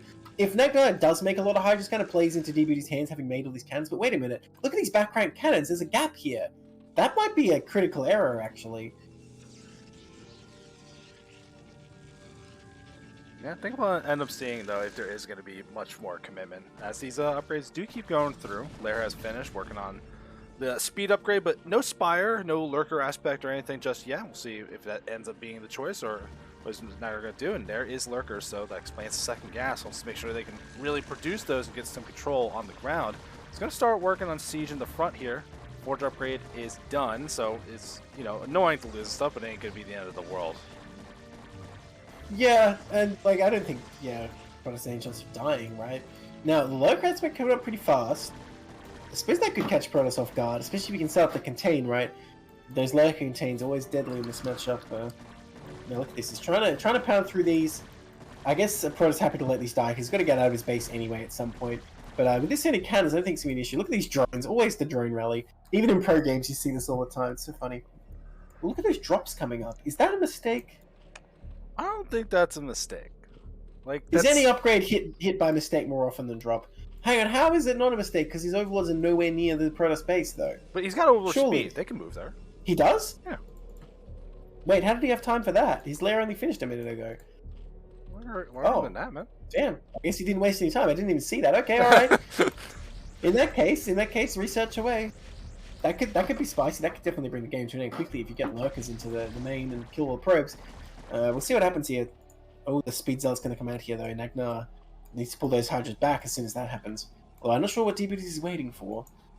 I mean, Storm's being researched, maybe trying to get more units, but the Zealots are going to move out here. Should be able to retreat without any issue. Showing that Lurker aspect is done more than one right in the face of danger. Yeah.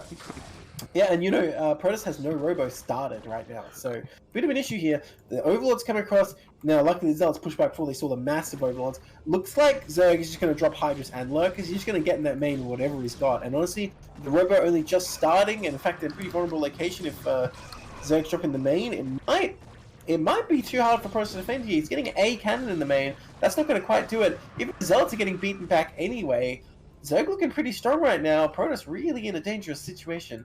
Okay, a Lurker is finished. Okay, there's a couple more here. I guess he's just going for the contain and then the drop. Oh no, here we go. He's ready to load up. And we're going in. I love this move though. You force so many cans up the front. So much defense is committed up early on. It's like that delays gateways, delays tech and everything. We do see that Storm is finally done. We got some Templars made, but there's not a lot of Storms available. Big load up going to move in, and because there's no Spire, why keep making Corsairs? It's going to go sight unseen until it's in your base already. Yeah, like I said, he has a cannon. But what's that going to do? The observatory being built in plain view of this massive Zerg army. Zealots trying to come back in. The Lurkers are literally just going right over to where they are. GG, D-Booty's like, all right, I don't have time. I don't have time to watch myself die for 5 minutes today. We're just going to call it.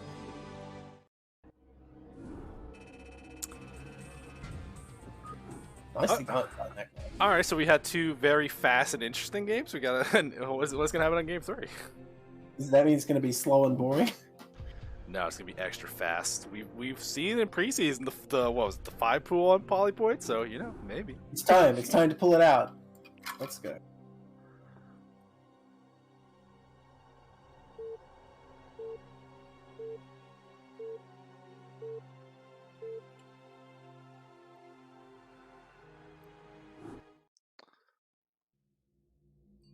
Alright, in the top right, in the red, we have Nagnar.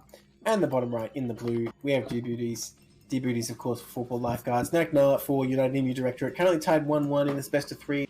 It's all going to be decided here on Polypoid.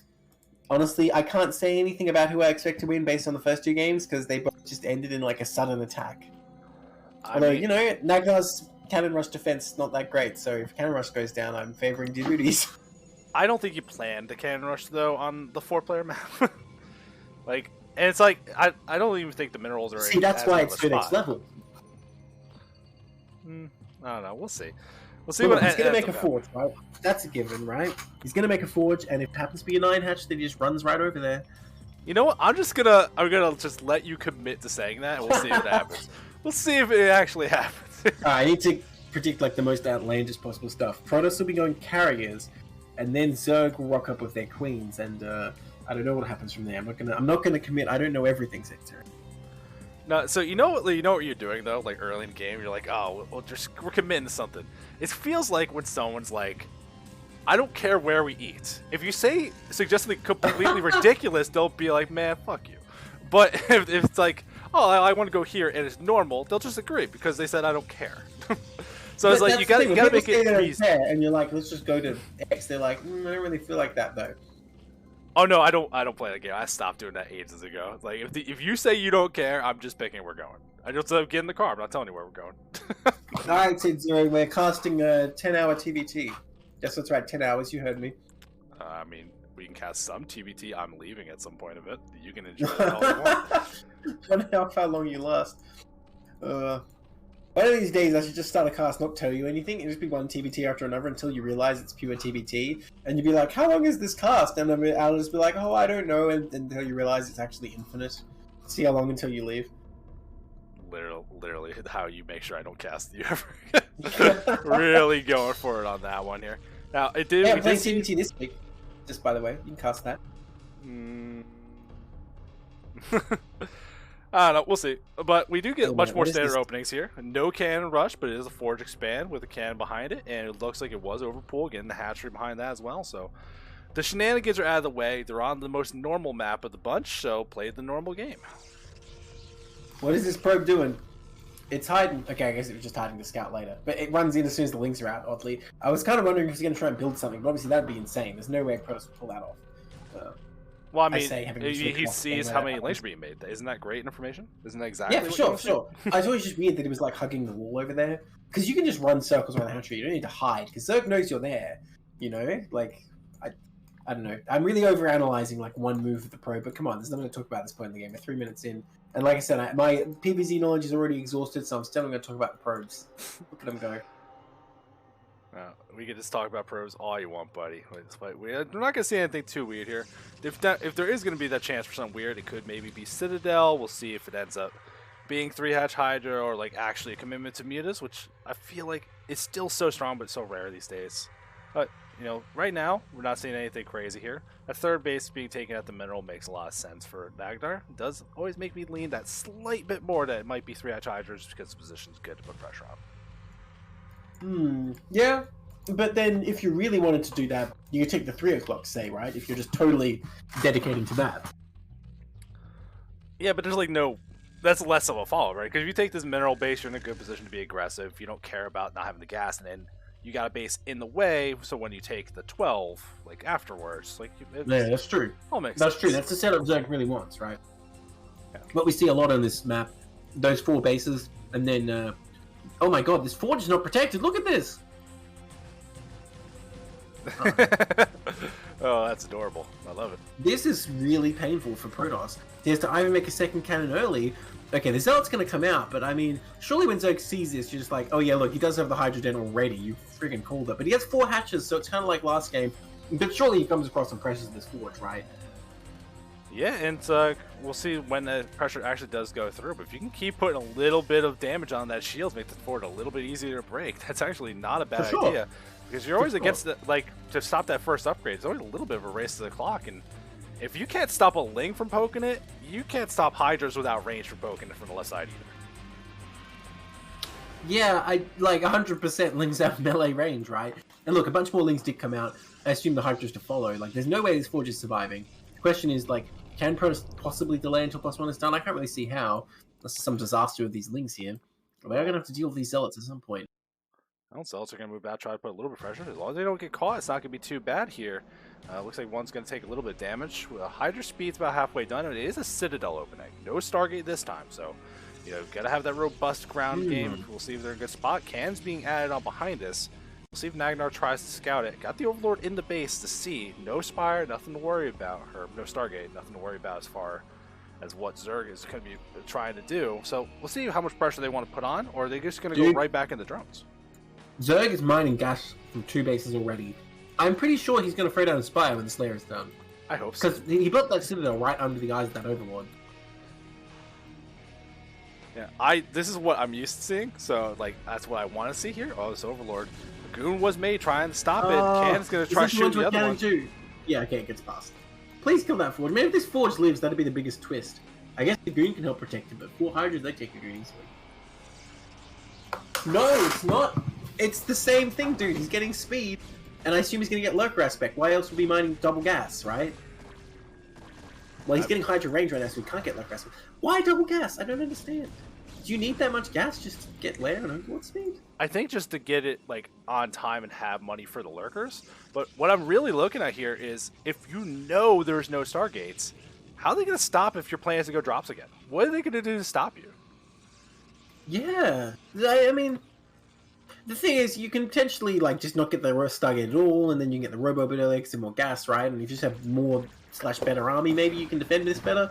I don't think no, I was thinking about it though because he didn't get Lurker Aspect or anything because he had to get Hydra range. He's not going to stop this +1. Didn't get enough pressure on. Yeah, get I'm so surprised. Builds a cannon not even in range of the Forge, and the Forge doesn't even die. How does T-Booties do it? Yeah, the boldness is just start armor though. It's like, oh, you're gonna let it live? I got you. Not today. Okay, Lurker Aspect is coming up, so I guess you were right. And like I said, okay, now it's like in the last like 5 games if I said anything that was correct. Because yeah, it looks like he's going to go for the same strategy here probably. But is it going to work twice in a row?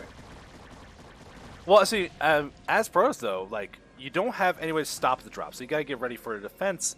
And it's like you can't like it's not Terran with turrets. You can't like start cannoning the outside of your base. That's like too ridiculous. So I guess you got to work towards Storm, but we don't even see a Temple Archives yet. So, yeah, what is your plan to actually stop this if that ends up being what we're seeing here? We're seeing Overlords being made.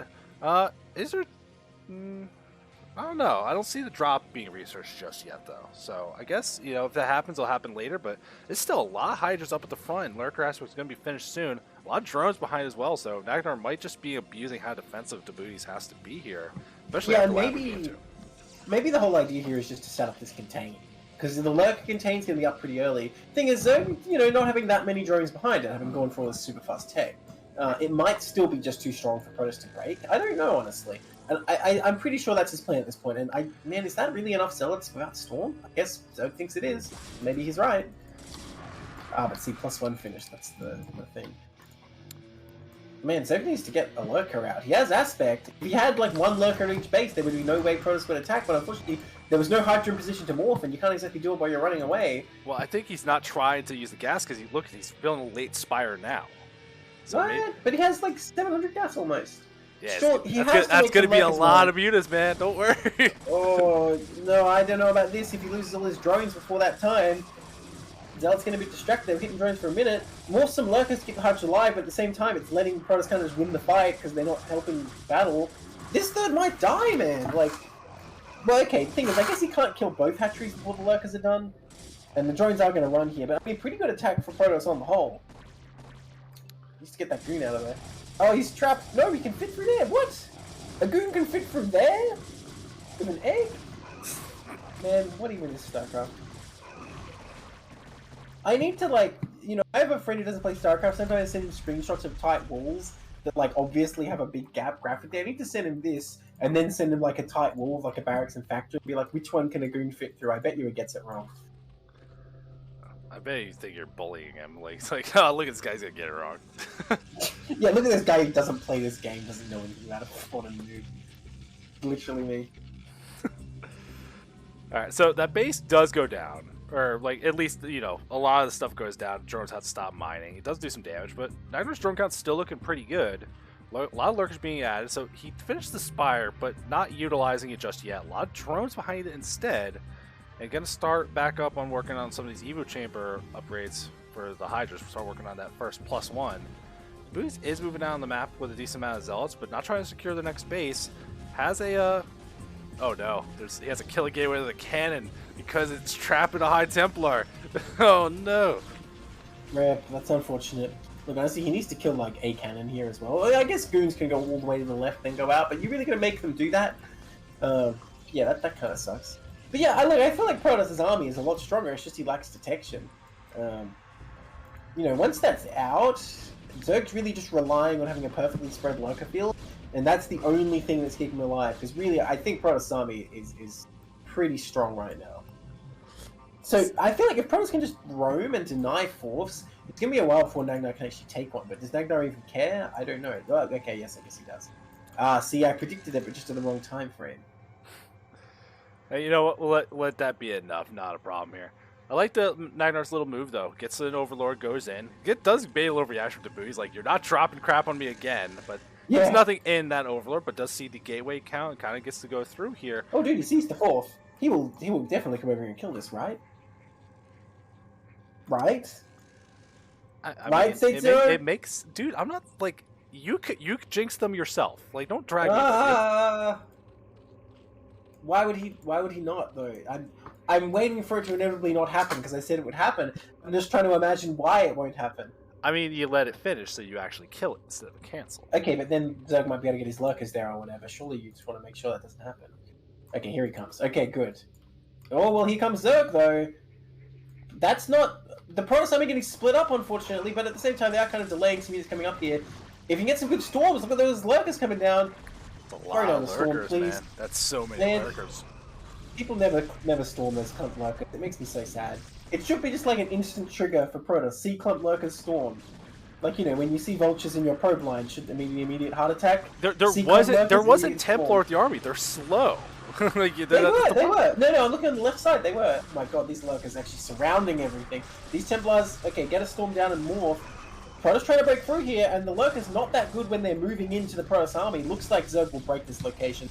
More lurkers coming up, but they're just kind of free kills at this point. Nice storm of those Hydras. Double storms and then morphs.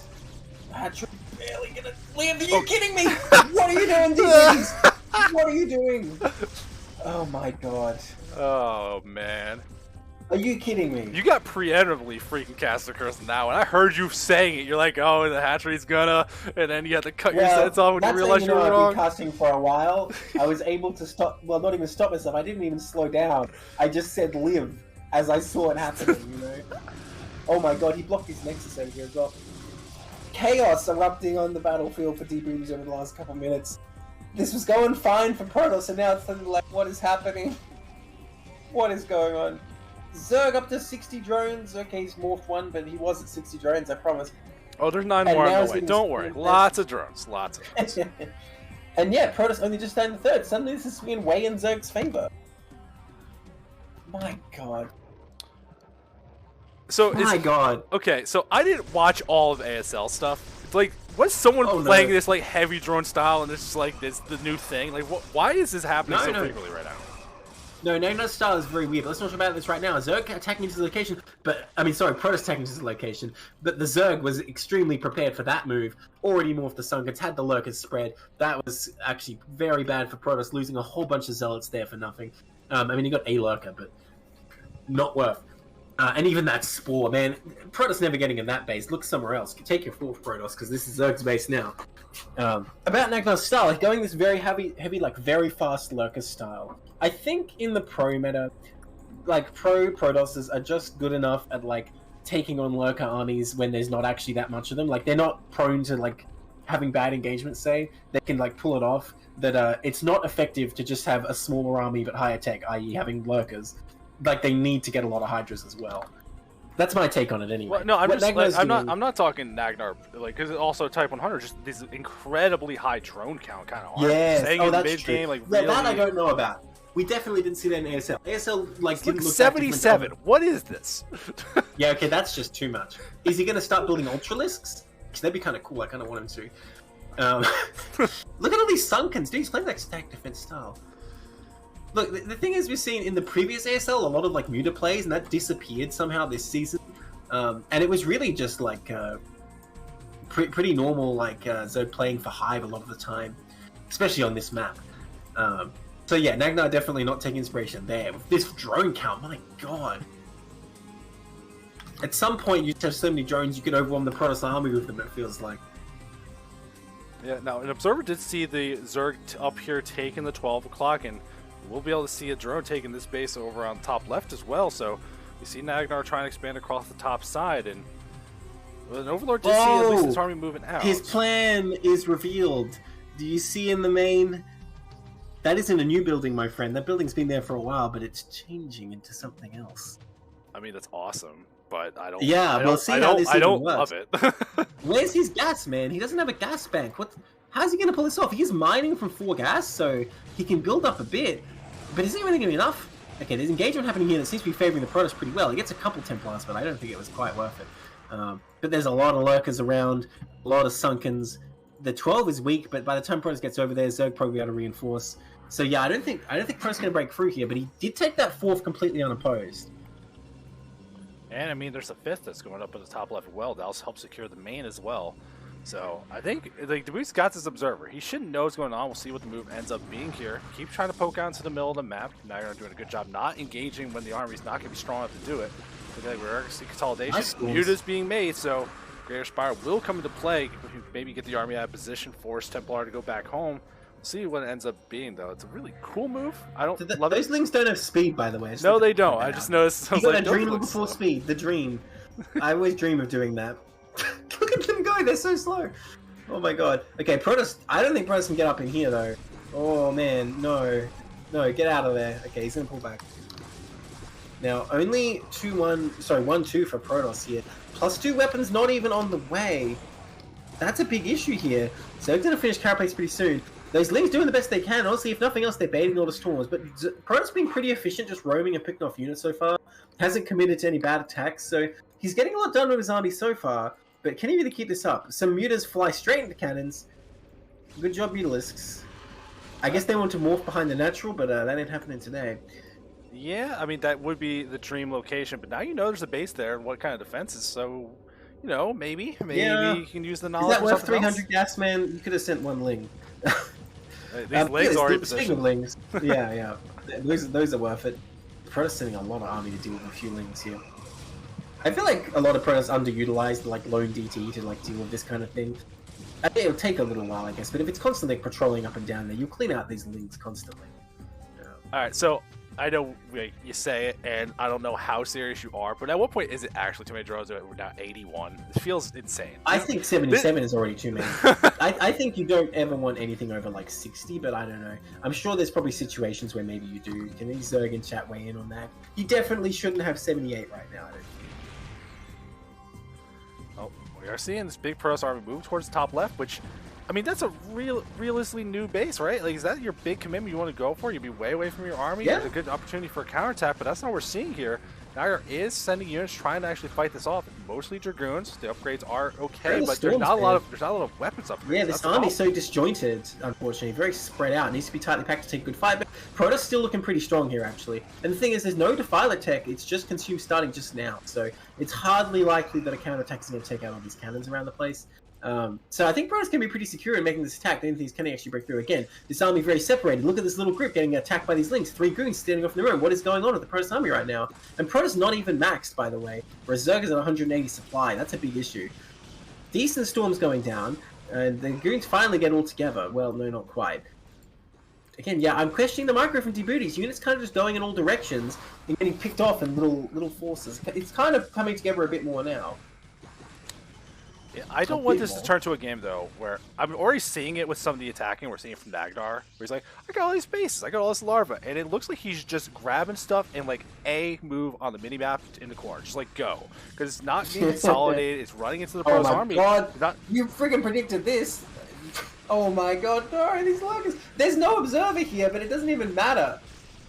My God. That lurker's on, like, 1 HP. I swear to God. Anyway, that was not a good move from Zerg, running those lurkers in, getting slaughtered. I mean, even these lings I don't think were that efficient here, which for lings is unusual. And look, some lings try to show up at this new base, but there's plenty of cannons there, support base down. I didn't see a robo here to actually build the Reavers. Oh, that's in front. I like putting it in front, because hopefully by the time the Zerg's attacking in force, you've built the Reavers you want. It's a good building just to have it support. And look at this, Protoss continuing to kill a bunch of lings in the center. Where are the Guardians, man? He got that Great Aspire. I want to see Guardians. Yeah, well, I mean, you remember when those Mews tried to fly across the bottom and they got killed? Yeah. That sounds like... He didn't want to try again? Well, that sounds like the classic strategy of, I'm going to do this one cute thing, it gets stopped, and you forget about it for the rest of the match. Well, how much does a Great Aspire cost anyway? Is it like 200, 150 or something? That's a regular Spire cost. I don't actually even know. 100, 100? I have no clue, quite frankly. It's a pretty serious investment. It's a pretty serious investment. Now, look, we are seeing Dropspear research, Ultralist upgrades as well, and there's a lot of links and lurkers in the middle of the map. Maybe finally outmaneuver the Protoss here and catch this army in the middle of the map and get a good trade. That won't be bad. No, Protoss is ready. Protoss is ready, man. Well, he still has no observer, so I guess not. Oh, God. Oh, God, okay, yeah, he needs to get out of there. Again, where are the storms, man? You need storms to deal with this.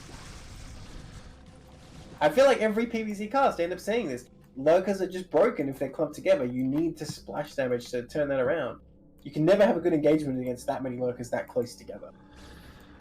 I like that there's so much action going on in this game, but I hate that it's just all tunnel visions. Like, I'm only attacking this base, and this game will die on this base. Like, I'm just keep throwing stuff. Like, there's opportunity for counterattacks. Finally, we're seeing Guardians being marked down the bottom. Guardians, hooray. 3 DTs coming up. Where are the observers? I have not seen an observer at this location for a long time. Oh, there is one. Okay, just joins the Protoss army. It's too late. All these goons getting absolutely slaughtered. They're probably going to get cleaned up by these lurkers. Look at all that ice cream. My God. And that supply difference, this was really close for quite a while, but finally one engagement goes Zerg's way instead. And we do see, it looks like an Overlord went down to the bottom trying to see. Corsair's back in production, so there's going to at least be something to fight these Guardians. But not very quickly. It doesn't actually have an answer for this right now, that's the funny thing. So, this one course actually following this up. I really want to see Protoss take this high ground base, because, as you say, Zerg is kind of saying, okay, the game's going to live or die on this space. So Protoss might as well double down and put all his economy there, if that's all he has to defend, right? Because he needs another base right now. Look at that one limbo could cause problems. Well, drops are done. Maelstrom being researched. Apparently, the hot spell of the fucking series. Just keep bringing Maelstrom. It was like had a daily reward or something. Research Maelstrom and get 10 free MMR or something. Like that's what everyone's doing. Dude, this Reaver on the high ground, it'll have like range technically because Reavers are just like that. But like, will the Scarab ever actually get around and do anything in that scenario? Man, these Corsairs are brave. Look at that Scarab. I would like that Reaver defending the ramp if there was a Protoss Nexus in that main. I would like that so much more. Ooh, finally swarms. We're going to try to go and break through, but I mean, Reavers are here. Well, Reaver is here. Yeah, good play. He's going to be able to help. Reavers are around. Now we're seeing more Zerg bases being taken here. And... Oh, he's trying to snipe the Reaver with the Guardian. I think he targeted it, but it pulled back with Plague. Well, there you go. He's trying to get that one. Ryan, he's just standing there. Is that thing on hold position? Oh, okay. It does survive though. Oh, that Plagued Reaver getting pretty ballsy. He needs storms as well. Like, Reavers are good, but you need storms as well to stop this swarm. Oh, that Reaver's gonna die! I mean, why cast Storm? He's gonna cast Maelstrom, man. Like, he's can only do one spell at a time. Counter. Well, you know, Protoss is building up this army as natural. He's not doing anything with, although there aren't any particularly vulnerable locations. Oh, the Corsairs go down. Now is Nagnar's chance to make 10 Guardians. Right? Will we see more than 100 drones? We keep inching closer and closer. Oh my God! No, don't do it. But he's dropping in the main, by the way. But I think there's nothing here. I think Djibouti can actually deal with this because he has like a little ragtag force and like a Reaver. I think he can clean up whatever's coming out of these two Overlords eventually. It could kill a Nexus if it's building, but it ain't. Look at this. Here comes the Protoss army, the actual army with Maelstrom ready, DTs. very few Dragoons. Ooh, Look at that. This Pro's in the middle of the base. This is an easy way for Zerg to flank if he wants to give up that little soft contains guy on the bottom left. No, Really take a fight here. Cast the freaking spell. Are you kidding me? Ugh. Why? Okay, great. Once the engagement was like already over, that looked cool, but it actually didn't impact the fight whatsoever. Those Hydras would have got like 10 more shots in total. These fucking drones, man. Alright, so many lurkers are here. Oh, the freaking stacked storms! Magic box, let's go. yeah, that was something. It wasn't magical enough. Dark Swim goes down on the lurker at the last second. And where did that Protoss army go? I saw there was a Protoss army here a second ago. Yeah, it was in the top left, and now it's trying. You see the supply gets reset really hard again. It got blown straight back to Shakuris or something. It's gone. The Protoss army is gone. I don't know if DBD's going to be able to recover here. He's still holding on to this bottom left, but like I keep saying, he needs Templars there, and he doesn't have a gateway there. And still not able to take the very bottom left. If you took the actual Nexus in the main, maybe he could go on, but as it stands, he needs to do something. Whether it's securing that base or what. Okay, he's going to start moving forward. Well, here's the real problem. If you just look like a couple minutes into the future, right? Nagner's got a giant bank, all the Ultra upgrades. You just take a bad fight. Like, you just reset the supplies again, slam down a ton of Ultras laying, and just fucking go.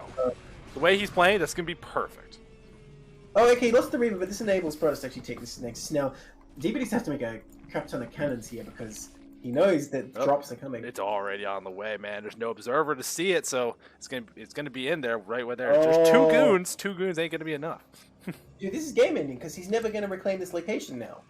I think this is gonna be it because he's got so much defense to look at. That's fine, but I don't think he's ever gonna be able to take this Nexus after losing it. And then Nagnar's gonna mine up the rest of the map. Protoss is going to be in the middle of the map trying to, like, that contain, because of the drop, is weaker now. So, you know, maybe Pro can take that fight and get what they need to get done, but... Cancel the Nexus? Okay, cancel it. Man, I don't know what Protoss is going to do here, though. He needs to break through. Oh my god! That's got to be the biggest play I've ever seen in PvZ. Oh my god. It's a pretty good one. Pretty good one. You're not impressed? I'm impressed. I just want to, like, we saw Greater Spire, like, one attempt at using it. We've got these Ultra upgrades, no Ultralisk anywhere. It's like, I just want to see some of the Zerg tech. They have all this money, all this tech, and it's still just kind of Lang's moving to the bottom left corner. Plate does run out. Lots of Langs are going to fight these Zealots head on. Storm's going down, but not hitting the lanes the way you want them to. DT's here to help as well, but that main keeps getting killed off. So many Zerg units in the bottom left. Another Dark Archon. This Pro supply, every time there's a big fight, the Pros gets way the worst end of it, and there's giant bag, all these larvae. It's like, you want to talk about, like, fight than Remax. Like, this is looking like how Pros plays against Terran, except so much worse. It's so much worse. Yeah, if Terran had how many bases? If Terran had, like, more than half the map, yeah, it would look about like this. Okay, Reavers get dropped, but there's enough defense here. Who needs anti-air? We just have, like, 50 Sunkens. The Reavers can't even sit down and do anything. He lost like 2 drones out of his like 80, so he's happy with that, I think. Why? He's sacking drones for army supply. Finally. Where? Everywhere. 6 to 3. They're like they're everywhere. Well, he'll be happy about these Reavers in the top left. Well, okay, Protoss won. Wow. You're right. Zerg is the Terran in this scenario. Come on, Maelstrom, go! Come on! Oh, so sad. Not that he needed it in that fight, I guess. I just want to see him actually use it. Oh, finally, Ultra's on the way. I'll see a lot of Guardians being morphed again. It's all the attention at that bottom left. Ultra's plural? Are you sure about that? What's up? An Ultra. Ah, man, I got baited. It is I got baited. Though. He literally made 1 Ultralisk. It's like the hero unit, you know. He's gonna use its prestige and inspiration to lead the Zerg army to victory. You know what Nagnar needs to do? He needs to drop in a drone at that main in the bottom left, just assert dominance. Be like, nah, I got this main, my main. For sure, he can start making like lurkers and defilers there. That would be actually pretty GG. I mean, honestly, how can he deal with these Guardians, right? If you made an equal number of Ultralisks, I'm sure it would have achieved the same, but this is kind of cool too, I guess. The Guardians are going through. Dark Swarm goes down, doesn't do anything. But that's okay. We are seeing more upgrades kind of going through. Nagnar's still nearing max, still has plenty of money. And Djiboutis is moving into the middle of the map, I don't know if you're just going to try to attack from a different angle, because that high ground has not been working recently. But you're on a time limit. You got to get this base, because all these other Protoss bases are mined out, other than the 6, which is on its last legs at this point. Yeah, well, the Protoss Army is going to try and come in here. This lurk field set up very well, but Maelstrom is available. I'm sure a single Maelstrom will turn the tide of this fight. If only he cast it. There it is. The Dark Archon paying for itself as this lurker field decimates every zealot. A bunch of storms available.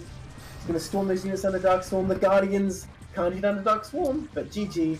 The Protoss Army is gone. The Protoss base is gone. Protoss is gone. I feel like when you were a kid, were you that kid that's like you get the Christmas gift, it's not exactly what you want. It's like you got this cannon rush, but it was against your team. It's like, oh, you're getting like Guardians, all this cool units. So it's like, but that's not quite what you're looking for. Well, are you talking about like what the kid gets or the kid's reaction? I mean, like both, I guess. So it's like if you're near the kids, like, oh no, I wanted this one. You're just not appreciative because we're getting some really interesting stuff here, and you're just like, oh, but I want more storms though. It's never enough. I remember one time I got like some video game I already had, but that's all that comes to mind thinking about that. But yeah. Well, I mean, that was a well-played game, though, from Nagnar, and we're just seeing so many drones here. Zerg is kind of scaring the crap out of me, but we're moving away from Protoss versus Zerg this next game, at least, so we'll see if this one goes different. Yeah, gonna jump right into our next series here. Oh, too bad for your top versus bottom colors. In the top right, in the pale green, which is a terrible color, by the way, we have Sulky Fangirl, aka Chill, and the bottom left, in the navy, we have Crazy, playing the Terran. So, Chill here for, name your Directorate, and Crazy here for Lifeguards. Can we talk about how you're gonna play Protoss and be Sulky Fangirl? Can we talk about that? Sulky's pretty cool. Come on. I mean, Sulky is pretty cool, but there's so many Protoss players you could have been a fangirl for if that's the angle you're gonna go for. Why is it? I don't know, man. Chill is a man of many accounts. That's all I know. Okay, I'm sure there's like a Rain fanboy out there or something. I don't remember. I mean, yeah, I'm sure. Like, he's done so well in 2 different games. Like, there's no way there's not like a giant fan base for Rain, right? Well, hang on now. Sulky as well has won a GSL as well as doing so well in Blue Ward, right? So yeah. Which I don't know, like, if we're in the let's talk spoilies range, but the fact that Rain... Not yet.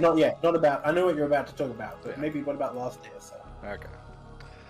Well, still, very impressive players we're talking about. But I'm just saying, like, it could have been like Bisu or Best or like all these other like cool Protoss players. Even Rain's fine too. Whatever. Well, I always hold against Rain that one KSL where like he wasn't playing StarCraft for like 2 weeks before the finals and Flash just memed on him. I'm not pleased with Rain for that. But his PvP has been pretty friggin' good in the past. Anyway, why don't we talk about these players who are actually here? Because we're playing an actual game. And Gas Steel has gone down, but like I hardly even feel like commenting on that on this map. But Crazy's barracks position is extremely weird. Yeah, see, I feel like I was trying to distract you from a SimCity discussion. I knew it was going to happen. You failed. Look, Crazy might have some plan here that I just don't understand. But if it was a proxy, I don't understand what he would be doing to survive, to be honest. Because he's so far from his mineral line, and you can't, like, wall off or something. I just don't get it, man. Crazy's beyond my understanding. Yeah, because I would imagine, a little closer to the ramp so you can use some depots or something if there is a wall for that in this location. I'm not 100% sure. But no, not like this. Just look a little too far away from everything. You can wall, but, like, yeah, you can get this depot right. And this is, like, a spot you can run the marine through, but it's just like, why over here? Anyway, it looks like Crazy's just going to try and expand in a minute here and then force his gas out, I believe. And I think Protoss is perfectly happy to just play from there. Zealot's already coming across, and we'll see if I'm right about that or not.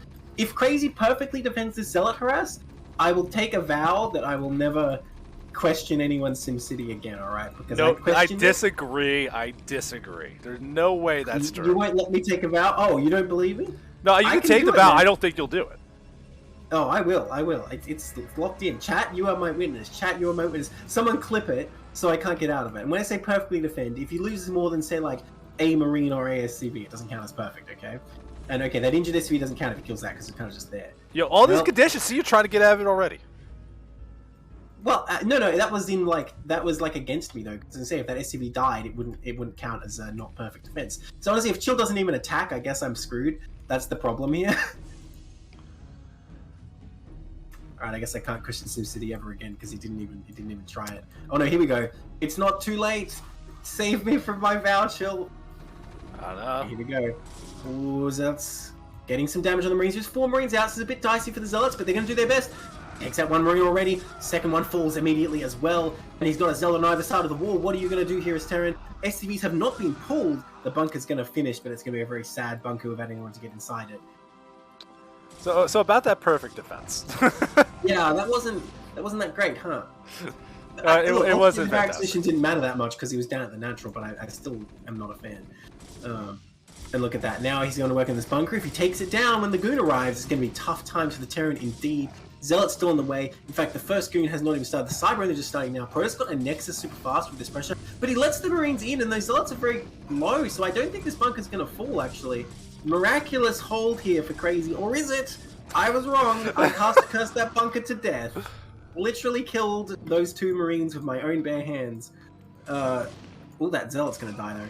Nice kill by that SCV, but yeah, Crazy's taking a lot of damage here. And the fact that Chill's Nexus is already finished, Chill's looking super strong right now. Yeah, even delaying the CC even more, still trying to make more Marines behind this. We do finally see factories on the way, so, you know, maybe that could stop something here. Bunker trying to be remade, nowhere near completion, though. Zell's still just coming across, putting pressure on. We do see the Cyber Core is done, but nothing from the Cyber Core being made just yet, so when Chill transitions out, everything's going to be looking great, but just so much pressure so far. Oh my god, he kills another Marine. Don't let that one die. Oh my god, he kills 7 kills Zealot. I love it. I love it to death. This is the thing, there's no reason not to keep sending Zealots, because you know Terran's factory was so late with the gas steal, and once you kill all the Marines and reset them, you know the Zealot's going to be worth it. But SCV's once again picking off these Zealots, or at least he's about to. Or is it? Caster cursed again. He's going to lose another Marine! Man, Crazy's Zealot defense has not been very good this game. 8 Zealot, 8 kills Zealot, there's another one with 3. This one's still going for the Gusto. The hero Zealot died. Phoenix was killed today, but it's alright, the goon form is on the way. Still, there's just so much pressure here, and yeah. So because it's been happening the whole time, I was actually gonna bring it up as a talking point because when Crazy joined the CPL, they got so good so quickly, and their weakness back then was mess with them early. If you mess with them early, you throw them off their game. Don't let them get to the late game. And that's what we're seeing here. You know, and I'm surprised, honestly, that he didn't have a better SimCity, though, because you can say, you know, you're not good at dealing with this, like, say, even if you say your macro is bad, but, you know, I wouldn't say Crazy macro is so bad. That's a different thing to, like, not knowing the setup. And I am intrigued by how Crazy kind of approached this. Now, look at this. Phoenix Reborn is here. Let's see how many kills he can get. Honestly, he's kind of getting his ass kicked right now. Well, he takes out the Vulture, though SCV's helping out again. In this whole time, I think Crazy has critically lacks pulling SCVs to deal with these units. You need them helping out in these Marine Zealot battles. Now, he's going to push this back, needs to make yet another Marine. Man, how many Marines have been made this game? A lot. Like, an actual ridiculous amount. I mean, like, look at, like, we see that 2 CCs are done. Look at this SCV count for this point in the game. This is so much disruption. Oh, another goon. Man, I don't think that Reaver that Chill's making is going to actually see any action. The game might just end here. A tank's on the way, but I don't know. I don't think that tank's going to live. GG. Crazy knows it's going to die too. Chill says got to go. I assume that's just a typo. He meant to say GG. T is right next to G. That was beautiful. Like, that is not even just me being a Pro S player, but it's like just the aggression, the fact that they kept getting the value out of it. Crazy. Yeah. The defense, you know, probably could have been better, but I think Chill found the exact amount of pressure, like kept moving things in good spots, wasn't over committing like into these Marines. Just that's more damage than I ever would have guessed would have happened. So fantastic job by Chill there. And doesn't that worry you? Because on Stilfid, you don't even have a ramp to help you now. Oh, Zealots on Stilfid so much better than our Eclipse. But we'll get into that. I'll introduce the players real quick because they're jumping right into game 2. I'm amped up from that first game. I don't want to wait. All right, in the 12 o'clock, in the navy blue once again, it is Crazy. 4 pool Lifeguards. In the bottom left, in the pale green again. I can't believe he's picking this color manually. I hate it. Is Chill for UED Directorate. Currently up 1 game in the best of 3. Here we go on Silford. So this color's fine, man. It's only bad on Zerg. It's good on the other ones. It's worse. I hate it on all of them. It's just like, you know, the like unsaturated color is just like Yes, of course, because Chill is in Australia, playing an American like crazy, there is going to be some lag. Oh, so so there's your strategy. We're seeing like, well, I'm gonna make 1 million drones as Zerg, and it's like in your game, it's like I'm just gonna send zealots. Like I'm starting to see what your team's about. That's why you want to do. It's like, oh, let's get the public eye about the Australian strategies. Well, look, if you're playing against crazy, I don't think you want to try and play for a long game. That's for sure. Yeah, about this map for pressure, right? As you say, it is pretty good because there's no ramp, of course. It's also the fact that it's always going to be close positions because it's a 3-player map, and it's not as long rushes as Eclipse. Also, it's worth mentioning the natural. You can't do a very nice like barracks wall SimCity. It can do an okay one, but it's just not as easy as on like say Eclipse. So a lot of factors that make Zealot aggression favorable. Now we're not seeing Chill go for any proxy, nor what I probably expected. But if he won scouts, the gas steal could definitely happen again. Now he's not sending out the pylon scout though, so I don't think we're going to see anything as dramatic as last game. We might go into a more normal game here. Yeah, and I like that barracks position a lot more, by the way. Yeah, no, I understand. I'm actually curious though of what we saw last game, and which probably is not going to be nearly as relevant this time around. But if you like someone like Crazy that we just saw, would you think they should have just done a gasless expand instead of trying to fight their way into their normal tech? You know, just commit to the earlier bunker, and like that kind of would have alleviated a whole lot of headaches. Yeah, I kind of tend to agree that if you get gas stolen, either you just throw down the CC right away and pretend you're going to do it anyway, like, I didn't want the gas, you can have it, you know, like, or you just throw down the second barracks. That's my preferred options. But what he did is, like, pros do that sometimes, so I can't say it's, like, not a good strategy. But in my opinion, it is a bit too middle of the road. The thing is, if he held the Zealots perfectly, it would have actually... She would have really played into his hands if the Zealots just didn't do much damage, right? Because that's kind of the best case scenario. If your opponent didn't go goons very fast and you did get the factory at a reasonable time after getting gas stolen, your tech is really like on par for if you didn't get gas stolen compared to the Protoss, I feel like.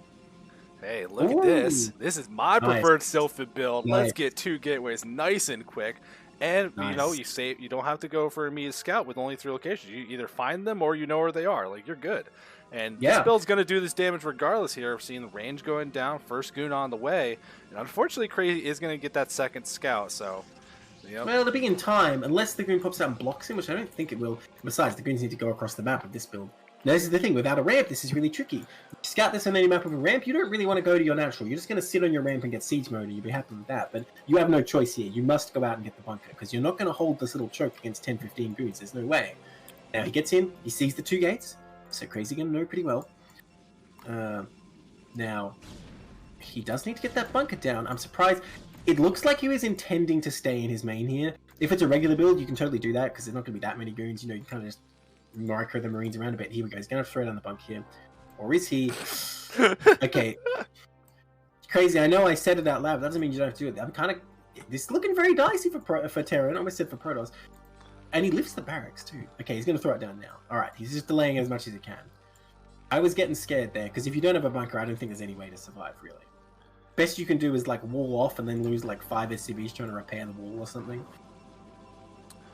Yeah, now we'll see though if the the repair does come down, how this gets handled by Chill though, because we can see these goons move across, range about to complete soon. It's going to be 3 goons just kind of showing up here, going to try to expand behind it, but all you have to do is lose control of this situation a little bit and you're already going to be in big trouble. Range is not done just yet, but we'll see. We see siege mode on the way. If you can survive long enough, you'll be in a good spot. Will Crazy pull the SCVs necessary for the repair?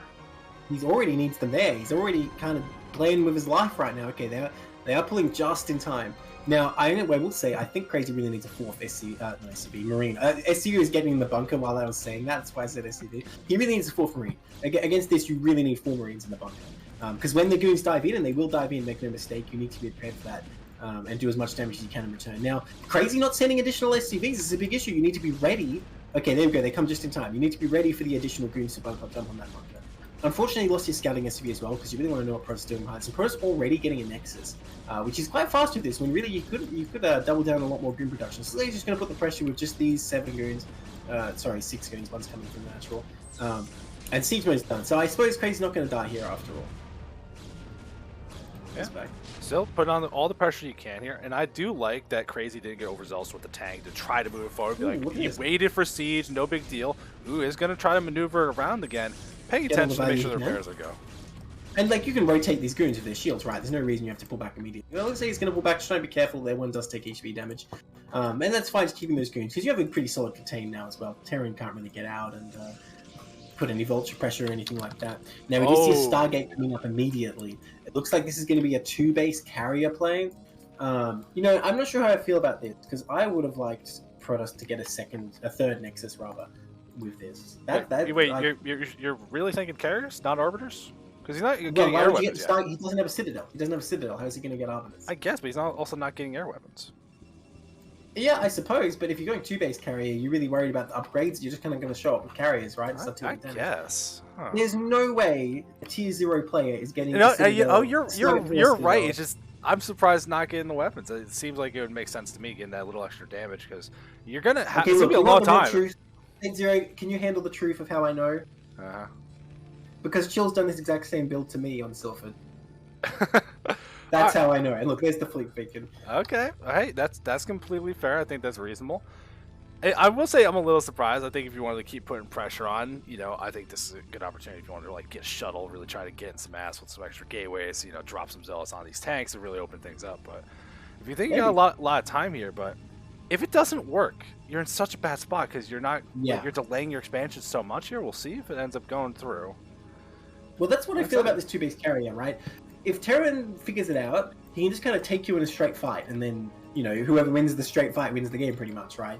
Whereas I feel like if you go double Nexus, you're kind of like containing the Protoss with these goons, the Terran with these goons, and if Terran kind of doesn't figure out your double expanded pretty quickly, then they're actually going to end up in a pretty bad disadvantage. Well, now, as it stands, Crazy's adding a bunch of factories, but there is no armor. I was going to say no armor yet. There it is. He's adding a bunch of factories, and this honestly, so far, is exactly what Crazy needs to do. Just get up a bunch of factories and attack before the carriers are ready. Now, the carriers are already on the way. There's your +1 air weapons. Did he get interceptor capacity? I didn't see it. Not yet. You know, that upgrade's fast. You don't need to get that right away. I am like, we aren't seeing. There it is. God damn! I was like, we haven't seen the Academy yet. He's not going to scan and see what's going on, but there it is. As I'm thinking about it, so you know, we'll be able to scan, see what's going on here. Which, you know, it's pretty far down south. The air weapons might be the only thing you might notice, depending on where you go, because I feel like you don't put a lot of your buildings on that south part of the main. So we'll see if Crazy Scan actually does kind of get the job done. I mean, Protoss does tend to cram all their tech down there. Sometimes anything, obviously, if you're going for a robo like opening, your robo wouldn't be down there. It's just later on. So definitely the first scan probably isn't going to be down there. But if he's brave enough to spend 2 just like that, I mean, who knows? But look at this. Chill going to build a base, I think. This what would you call it? Like 11 o'clock. And the eBay barely can't see this pass, by the way. And that makes a lot of sense because if the carriers hang around that area, they can hit the main and also defend that base at the same time. Yeah, I guess it's future-proof because Chill has cut probes severely now. Yes. So, like, I guess you know, that will be if this does damage but doesn't like end the game. But you know, hey, if it works, it works. We'll see though as these carriers. One finally hits the map. Second one about to finish up as well. Do you wait for 4 on this kind of build though before you start, or you go as fast as you can get the value? I mean, obviously, if Terran's like coming to kill you, I think you got to go with what you've got. If they don't have much anti-air, that is. But I think as long as it doesn't seem like Terran is coming to kill you at that moment, you definitely wait for 4. Even if you think Terran knows, well, look at this. Terran is coming to kill him, by the way, which, like I said, I think is the best possible move in this case. But I don't think he knows it's carriers. I don't see Goliath range. I don't see any Goliaths, in fact. So Terran might end up next to the Protoss base when carriers suddenly appear. And this thing, Protoss wants to delay it as long as possible, as long as it doesn't seem like Terran, like, you know, is building up the Goliaths or whatever, which he is not. Well, going up to 6 factories now, does scan the main, doesn't see the Stargates, but the Cyber Core was still spinning. If Fraser's paying attention, he should know what's going on. But the other big tell, only 2 gateways. Like, he first down the science facility in the second armory, but yeah, you're right, 2 gateways is, well, you assume there's a third base, right, when you see 2 gateways. At this point, even then, because, like, you're not seeing a robo, you're not seeing, like, 3rd or 4th gateway, like, from where he scans. He sees it. Nice. Where is the Goliath range? I need to see that. Maybe he got it already. I didn't notice. Surely. Honestly, I'm surprised he didn't try and push across sooner. Because he invested in this like powering factory style. Okay, there we go. He's going to start moving now. But still no Goliath in production. Okay, there you go. They just start. Where is Goliath range? You can't fight carriers without Goliath range. That is just a fact. Well, I mean, we'll see though. Crazy in the chat saying he does knew it was carriers off the first scan. So. Okay, you know, cool. It's going to be pretty exciting. A decent amount of goons are still available, but that pylon wall, you know, going to be able to buy him a little bit of time here. Crazy, tell me why you don't have Goliath range then, if you knew it was carriers. Till from game 1 was too strong, he said. 4 carriers are done and not revealing them just yet. I think trying to wait till 6, like really come out here with a giant push, but no, he's moving because you can't stop this push without the carriers. There is no option, right? This is the only way to stop this is carriers. These goons are just going to be free money for the Terran with this many tanks, right? Now, I wonder if Terran could just like suicide and kill that Nexus, but would that even be worth it? Because you lose a lot of tanks here. The Goliath's starting to rally. Not that many have been produced still, and like they're just not enough to deter these interceptors, right? Like, these tanks will get cleaned up if he doesn't run away. It looks like Crazy is going to run away here. Well, he unsieged. There he goes, but a lot of tanks fell very quickly there. She'll just target them down pretty quickly. Look at that, picks off another one. Everything retreating except the tanks almost, and the last one. Okay, 2 reinforcement shot, but there's still only 3 Goliaths here. You know, normally the number of Goliaths and carriers is the same. It's pretty good for the Goliaths, honestly, in a straight-up fight, but with only 2 Goliaths and 4 carriers, these carriers are storming forward. Crazy, surprisingly, taking that 3rd base in a forward position. The number of Goliaths still very low. A couple more coming out. Goliath range halfway done. Look at them. They're trying to walk forward and kill these carriers, but they are failing. And I think Chill just going to cancel this CC effortlessly. His 3rd base on the way. Finally, GG. Chill takes that series easily 2-0. Yeah, I mean, the build choice seemed to work out well. I don't know how hard it is to actually kind of defend against that. Even if you know what's going on, it feels like it's very easy to overextend yourself with the carriers, but it's like if you send like a vulture or something earlier, it'd be like, oh, where's all your stuff? And you just push a little earlier? Yeah, is that like the main thing you were looking for? Thing is, you don't know if Protoss went like double Nexus, if they went DT, or what have you. Now, I'm just going to be back for 1 second before we start the next series. Okay. I will say before I go there, Crazy defended the 1015 very cleanly. That's the thing. It's just he kind of got, I don't know, maybe television is making his tanks and vultures, and there was no Goliath range and Goliaths when he needed them. Even after the first scan, there was no Goliath production for a long time. Anyway, 1 minute. Well, I'm just happy to see a different follow-up for 1015. I got to put that in the playbook. That sounds awesome. Just go straight to carriers. I like going carriers anyway. Chill, if you're in the chat, is that just like a Sylphid thing, or is that something you do on other maps too? Got it from Stork and ASL. Cool. Yeah, I've seen Stork do 2-base carrier stuff before. Not recently though. Haven't watched all the ASL I would like to. Yeah. Well, no, I meant the carrier follow-up, not the 1015 itself. All right, I am back. Let's jump right into our final series tonight. Lightsworn vs Aegis. Okay. Yeah, she'll definitely write about that. The 1015 a lot better when there's no regular ramp. Yeah, like I was saying, if you. Yeah, and I was asking about the carrier follow-up to the 1015 specifically, not 1015 itself. I think Chill had a very good rotation for that because of that 3rd, right? That makes it quite strong. Because I would say in the other rotation, carrier is really not that great on Sylphid, but the thing is, generally, Terran has to deal with a lot of uncertainty there against 1015 if their SCV scout didn't manage to hide on the map, and that definitely makes it stronger. And just deterring Terran from any aggression really early on, because obviously they can't get a vulture out very easily with all those goons hanging around. So it's fairly synergistic, not overwhelmingly so. That seems reasonable. But yeah, like Chill's pointing out, if you're on a normal map, you kind of just hide up your ramp till you have siege. You don't really care about the 1015 that much. Alright, jumping into our final series, like I was saying. Alright, in the top right, in the green, we have Lightsworn, and the bottom left, in the magenta, we have Aegis. Or is it Aegis? What do you think, Saetzero? I go with both. It'll depend on my mood on which one I say. I like now. Aegis. We gotta play to the meme a little bit. You voluntarily said, "Let's cast ZVZ with Lightsworn in it." I did. And look, I've said it before. I got nothing against Hydras in particular. The only problem I have is if they clearly could have won the game just making Muta and or Ling, but instead they prolong it and make all these Hydras when Mutas would have done the job. So we'll see what happens. So were you upset with those earlier ZVPs where it's like clearly you could have won the game 10 minutes early, but you kept taking bases instead? Yeah, I mean, it'd been better if they just killed the dude. Yeah, for sure.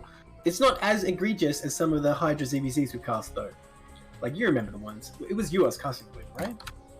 I mean, as of this year, I think the only Hydra ZVZ, like even like this season and last season, has been Lightstorm. Hence the hesitation. No. What about Yenta? Weren't we casting his Hydra ZVZs like a season or two ago? Yeah, that was a while ago at this point. Well, those are the only ones I've actually casted, and then those ones I feel like Yenta definitely could have just won with Vitalists, you know? But we'll see how these games go. Who's to say Hydras even get made? My understanding of their Hydra theory is that Lings are still a pretty good unit, at least in the early game, until you get Lurkers, which I can't believe I'm saying this. Like, what am I even talking about StarCraft 1 right now? But yes, we'll see what happens. So, Light Swarm for emus, of course, so Aegis is for Lifeguards. Look, man, I don't care what dumb build they're doing, still going to try and cast my own team's tier 0 the 1 week I'm not playing in it, right? I'm not going to have many chances the way our tier 0 is going. Yeah, a little thing I saw from Aegis that I'm a little bit intrigued by. It was a 9 pool, but he waited longer. He didn't like get it right at 200, so he got a little more time out of the drone to get some money. Then it went straight into pool extractor behind it. So I think like just those little tiny optimizations. I don't know what's better or not in ZVZ, but like every time I notice something's a little bit off like that, I'm like, oh, that's interesting because every couple seconds, every little bit of minerals, because you get so few drones in the matchup, everything matters so much. The one thing I can tell you about this, if Light Swarm is going for this Hydra meta, it involves, I think, going to 3 hatcheries pretty fast a lot of the time. Or in ZVZ, a lot of the time you don't see that if you're going for these hardcore Mutalist plays. Now, of course, he did get that natural already. I think it was, what, a 12 pool? I didn't really see. It was 12 pool, yes. Yeah, so... Well, we'll see where he goes from here. Obviously, Aegis is going to have the link speed advantage, but not the link count, so maybe he can do some harass real quick before Lightswarm was ready. Look, there's that 3rd hatchery. But he's definitely going to play super defensive from here on out, because Lightswarm is going to have the massive link count advantage of that 3rd hatchery. And look, there's drones already being pulled up in defense, so Aegis definitely just have to turn around and go over to the defensive here. Presumably, with your 1-hatch layer build, you get mutas out pretty fast. You can use that to put some pressure and force spores out. And things can even out from there. You know, you can just get your expansion as well and kind of get back into a longer game. Look at these drones. You still throw off your opponent. Speed's about to finish. You can see it getting a little bit out of position. Even if you don't manage to do damage to the hatchery, a chance for a run by. Yeah, you're absolutely right about that. That was kind of dicey. But look how many lings there are. Aegis is going to be thinking like, okay, even if I run in and kill a bunch of drones, would I survive at home? Because the ling production is only going to increase from this point. Look at that. Even a sunken going down, surprisingly. Ooh, is it going down? It's going down because his ling's going to kill it, maybe. I'm surprised that Lightswarm would go for that. Look at this Ling fight going in. Looked like it favored Lightswarm pretty well to begin with, and so it's going to end up in more or less a draw. I mean, some Lings left over for Aegis, but he had a better count to begin with, and so I think Lightswarm will stabilize here. A couple Lings left over. Well, they do get that drone, actually. Oh, there you go. A couple more pop. I was going to say, I would imagine that, you know, when it equalizes that much, being at Lightswarm's base... Well, hang on. Those rallying Lings did not attack, and so another drone dies. Bit of an error there. So 2 drones have fallen so far. Yeah, but we are seeing an interesting part of the game, though. 3rd hatchery is done, but no gas has been taken, so no lair, no tech at all. And Aegis already has the Spire on the way. So even if the Lings have done their job, like, you only commit on 1 base as Aegis, you can easily defend your ramp and be defensive, because you know that you're going to get damage. We're going to have to see an Evo Chamber. Like, I don't even think you're going to have time to get your Hydras, if that's your plan or anything. It's got to be Evo Chamber, it's got to be some kind of muted defense, otherwise Aegis is going to roll through this army. Well, like, not figuratively, what I'm saying, theoretically, you can just attack with enough Lings to maybe win the game, but without Ling speed, yeah, that does seem very hard, so I think you're right about that. And look, there's Aegis getting 2 Sunkens in anticipation of this Ling counterattack, because I think he's expecting that, but it does look like Lightswarm going to take his gas and get an Evo soon enough, not rushing for it. It's always surprising how quickly you can get those spores up. I'm always watching Pro CVZs, I'm like, oh my god, is he going to die? And the spore's done with like 10 seconds to spare. I'm like, oh. Man, that Evo is super far forward, though. It's kind of weird. It's just, I think it's just trying to block off some of that straight running off to the ramp. Of course, but I would have thought you'd move it back a bit so it's kind of close to the hatchery and cover it better with spores. I mean, I guess you're not really crying that much if your Evo Chamber gets sniped, but I don't know. Look at this, Link's coming in for an attack, surprisingly. Even though Aegis was sitting at home thinking, I need 2 Sunkens to survive, he's still attacking, which I'm kind of shocked by. I mean, not that it was the bad move, but then it makes you wonder, does he need the Sunkens at all? And look at this, another drone going down. Nicely done. Well, okay, no Ling speed still for Lightswarm, so these Aegis Lings are going to be as annoying as possible. Another one falls. I don't think he's going to get much done here. Maybe another drone if he's really lucky. Oh, that's a spore. I thought that was a Sunken, but of course it's a spore. Yeah, it's a spore. Of course it's a spore. I'm like, oh, these Lings are done for. Man, if he can kill that spore somehow, but no, there's no way. If he could have killed it somehow, it probably would have ended the game, but it doesn't look like it's going to be able to happen. Realists are out. They're just chilling at home for some reason. Not that they would be able to do anything with these spores here. Well, hang on. Thought the natural never actually got morphed. If these Mutalisks had come straight across, they could have done damage there. But the Lings do get cleaned up. So Lightswarm very behind the tech, has an extractor but not mining gas, but still actually up 1 drone. So I think Aegis is going to move forward, realize, oh, it's going to be hard to actually get any kind of damage done, but it's such an investment at this point to get all these spores made. You force Sunkens, you force the Evo Chamber, all this kind of stuff, but there's plenty of larvae. Lightstorm will be able to recover from this. So we'll see what Aegis goes from here, if it is going to be trying to take an expansion behind this, get some more larvae on the way, because I don't think the meters they got are going to be able to get the job done. Just really restrict any kind of vision, which one link did get on the map, but is going to be able to confirm, oh, you didn't take an expansion. Fantastic. Yeah, he needs to drone up like way hard, honestly, because he's going to need a second base, of course. And of course, he has some time, because Lightstorm is miles away from Mutalisk. He's not going to have Mutalisk for like 5 minutes or something, I don't even know. So definitely has time to drone up, and I think he definitely should. He's not really that behind. It's just that Lightstorm has these 3 hatcheries, which gives him a lot more economic potential. So I don't know how you can catch up here, to be honest. Let's see. These Mutalisks just move around, and I was wrong. That Spore totally protecting that Evo. I just realized because he's only mining 1 gas, he doesn't really care about the coverage so much. That Evo is a lot easier to cover than I thought it would be. Yeah, I mean, honestly, I like the way Lightstorm is playing this. The drone cats are going to keep accelerating. They're in a good spot. And because that one link snuck out, it didn't go to the main, it didn't poke around. It's just hiding at the natural. So he knows there's no expansion, but Aegis might not know that. Is be like, well, you're playing with all his perfect knowledge. He's finally going to discover it now as the drone does try to go down. So I think Lightstorm got a decent amount of drones behind this. Goes up to 20 now at this point.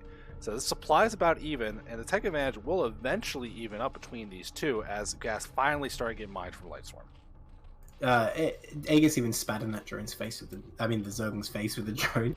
I'm impressed that he was paying enough attention to see that link before it at least got a hit on the drone or something. So good job there. But yeah, all right, we have +1 missile on the way. It's happening.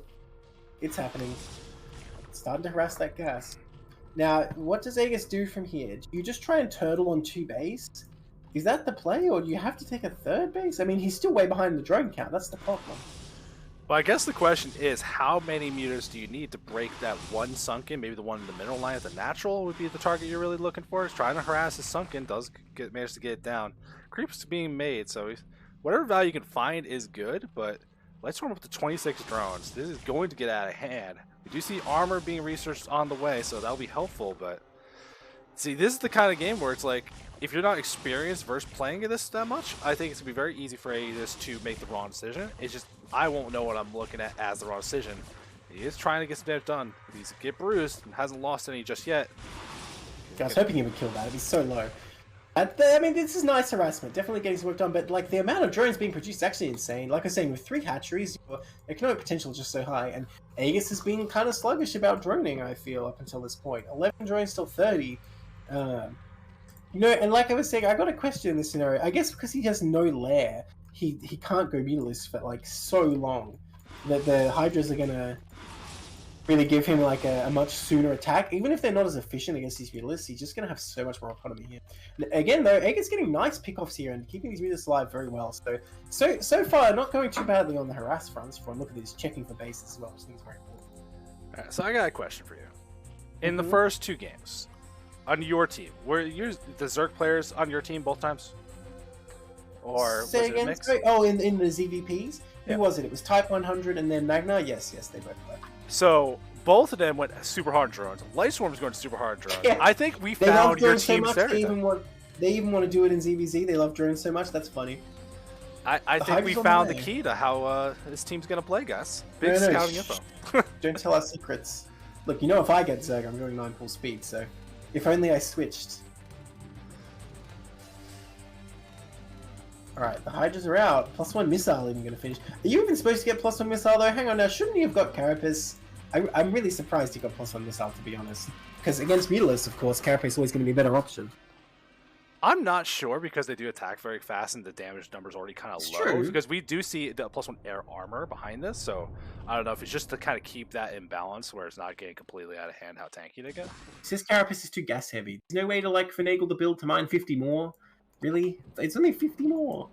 Surely that's worth the extra expense. Well, oh well, whatever. It's not like I've ever made a Hydra ZVZ, so I can't really make any comments on it. +2 missile to start, by the way. It's gonna be nice. Now Zerg got +1 Carapace for flyers. He's finally droned up a bit more. Now the advantage that Zerg has, Yeah, the advantage Zerg has, well. Yeah. The advantage Lightstorm has is he's already built all this static defense, so he's not really vulnerable to counterattacks, whereas Aegis very much is. The thing is, the Hydra's obviously don't have much ability. Nice pickoffs there, by the way. Aegis microing his mutas really well so far this game, getting whatever value you can, and we can see this is the issue Hydras tend to have, is that, you know, if they're not getting the engage at the present moment, the mutas have an easy time kind of picking them off. He's getting his mutas a bit bruised though, but like I said, doing a great job keeping them alive. What was I talking about? Oh yeah, so Lightstorm is not vulnerable to counterattacks similar to Aegis, but then again, the Hydras are not as mobile as Mutilus, so it's a bit harder for the Hydra player to counterattack anyway. Oh my gosh, okay, now he's overdoing it. He needs to let these Mutas heal at least or something. Or you can rotate him out. He's still producing more back at home. I actually wouldn't mind Aegis trying to take a third base reasonably soon. Yeah. It's like Lightstorm is not going to be able to move out anytime soon while he's building up this force to a critical mass, right? Yeah, I agree. You take the third base, and then the game you're playing is just you have to defend your third base when the Hydras come out, and that's how the game's going to be decided, probably, I think. Because I don't imagine Lightstorm is going to be able to tech on 2 bases compared to Aegis in 3 bases. I just don't think that's how this is going to go. But he's starting to move out here. I wonder if it would be worth it to get Sunkens for Aegis, but we'll see. I mean, this is kind of like a TVZ right now, where if you can harass these Hydras, they move across the map, you get the value, you can defend at home, but there's Spores getting so much damage. That was not the location to engage for sure. These Mulas took a lot of damage. Don't lose that Overlord. Overlord! What are you doing? Uh-oh. Okay, I can just keep it alive. Now, he did make a lot of Mutas at home as well, so it looks like he kind of has enough to defend at this present moment. I don't think Aegis is in too much trouble. I mean, we'll see as this keeps going forward, though, but if these Hydras do move in the middle of the map, there is a chance maybe Aegis starts making some lanes to help out with the attack. You know, I think they will be a little more cost-effective, I think, in the fight you're looking for, which we'll see. +1 air weapons is about halfway done. The ranged attack upgrades for Lightstorm, though, definitely further along as things keep moving forward. Queen's Nest about to finish, so maybe Ensnare will be on the way to kind of help out with this, and there it is, being researched. That will definitely help out with these mutas. They get caught in one bad spot here, but Aegis has consolidated the army. This is a lot of mutas. It's like almost 2 full control groups, so... Yeah, I mean, I don't know how this fight goes. Like, the problem is, he didn't really pick off many Hydras that were moving across the map, though. And I feel like in a straight-up fight, the Hydras perform better compared to Mutas diving in and out and picking them off. So, I don't know about this. The Mutas need to be near the Sunkens, by the way. The Hydra's going to run in and kill the Sunken in like 2 seconds. He needs to actually keep the Mutas next to them. I'm not sure what this deal is with this. I think you want them to engage. I think you want to get in the gag. Here it goes. The Mutas going in. So many Hydras. Jesus Christ. That is the worst engage for the Mutas because they're surrounded on all sides. They're not really focus firing either. They're kind of just sitting still and taking the hits. Aegis not really microing this to its fullest extent, maybe thinking he just had enough. I mean, okay, it looks pretty close anyway. I think Hydras barely win, though. Yeah, they're going to win. Oh, and all the drones are already dead, by the way. But while that's all happening, while I'm caster cursing these Hydras into defeat, the Lings killed all the drones, actually. Wow, I can't believe the Hydras actually lost that in the end. It really looked like they were going to win. Yeah, but look at the reinforcements. Hydras are a lot cheaper. You get to make plenty as they go through. And the mutas that have survived, a lot of them very bruised up. 7 are now available. Upgrades have finished up, so +2 air weapons, 1 and 1 for the mutas, so both sides keeping up with everything. Then Snare did finish getting research. I didn't see any queens getting made, though, to help out. Lightstorm does have a little bit more of a bank. It's still plenty of drones as well, so I think this is going to kind of snowball worse from that as it keeps moving forward. These mutas take a big damage. It looks like they're all going to be eliminated. Can I say it? There's 1 muta left. Yeah, the Hydras win now. Yeah, GG. I think Aegis needed like a bunch of Sunkens there, I think was the play. But like I said, I also feel like the way the mutas engaged was really bad because they came in and like all the Hydras were in range of them immediately instead of like attacking from one end of the formation.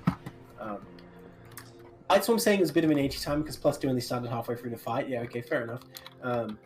Yeah, and that's how close it was as well. Yeah, I think he's absolutely right. If it was done when the fight started, he probably would have killed all that because he's not close to that fight.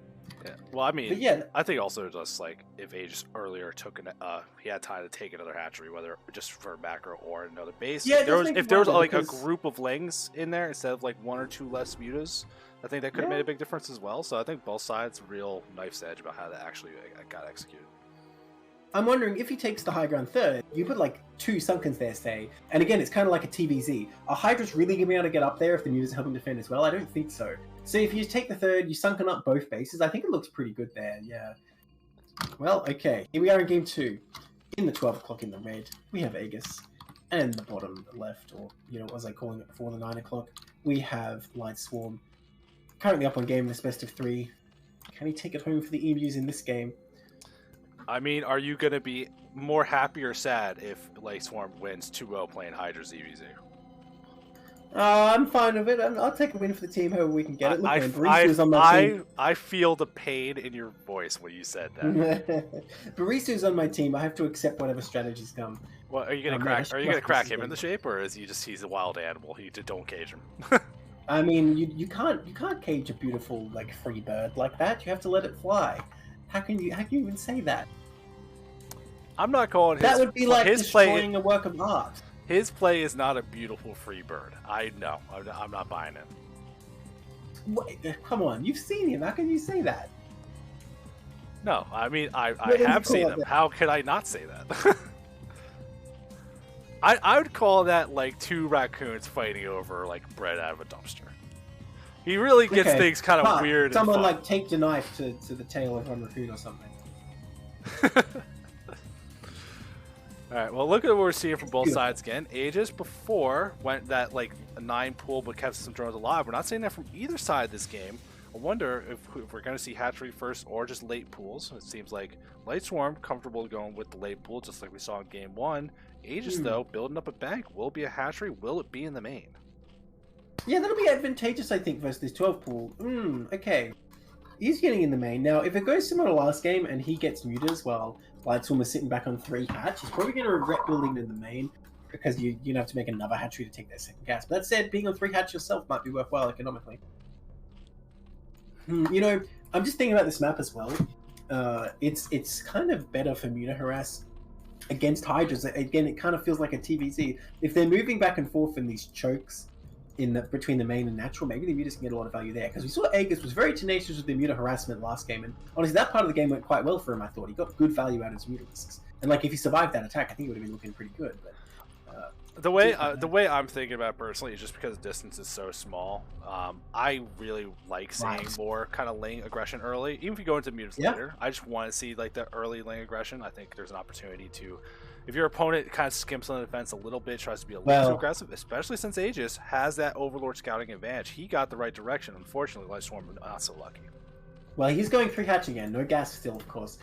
So you're going to get your wish. Light Swarm is going to have to be putting on Ling aggression here, even though his opponent went hatch first. I feel like there's no way... Well, okay, if he follows the same pattern as last game, he could just get a lot of static defense. But it really makes you wonder, wouldn't it be a stronger strategy to get gas, Ling speed, and then just go all out? Because Aegis not going to have a 3rd hatch anytime soon by the looks of things. I'm not sure. I think Light Swarm's just very comfortable playing out of the defense. So we'll see how it does get executed. I do like that we're seeing at least a little bit of a shakeup from Aegis, the extra hatchery, getting speed before Lair. So we'll see if they do make more links to go with it, because last time they put on some pressure early and transition straight into those mutas. Yeah, Light Swarm in chat, like, I need you to explain to me, like, why is turtling here a better option than just getting link speed and attacking? Because honestly, Aegis doesn't look too prepared here for if that was what was happening. And like, there's not really a very good sunken spot on this base either. Like, this base is hard as hell to SimCity for Aegis. So, you know, it's happened. I cast Light Swarm and 99.CVZ. I'm going to complain about their strats. I really feel like a 3-hatch Lingolan would have been almost like impossible for Aegis to defend the way he's playing. Do remember that Light Swarm didn't really. He was playing in the dark. Oh, he has no idea what he's doing. Oh, that makes sense.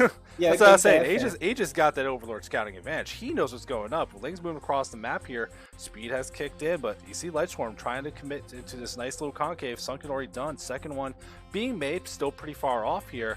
Aegis, if they want to commit to the fight, but I think it could be dangerous. Reinforcements show up, and I think this is fine for Light Swarm because he had that drone in position for the Evo, and that makes a big difference. I think Light Swarm is fine here.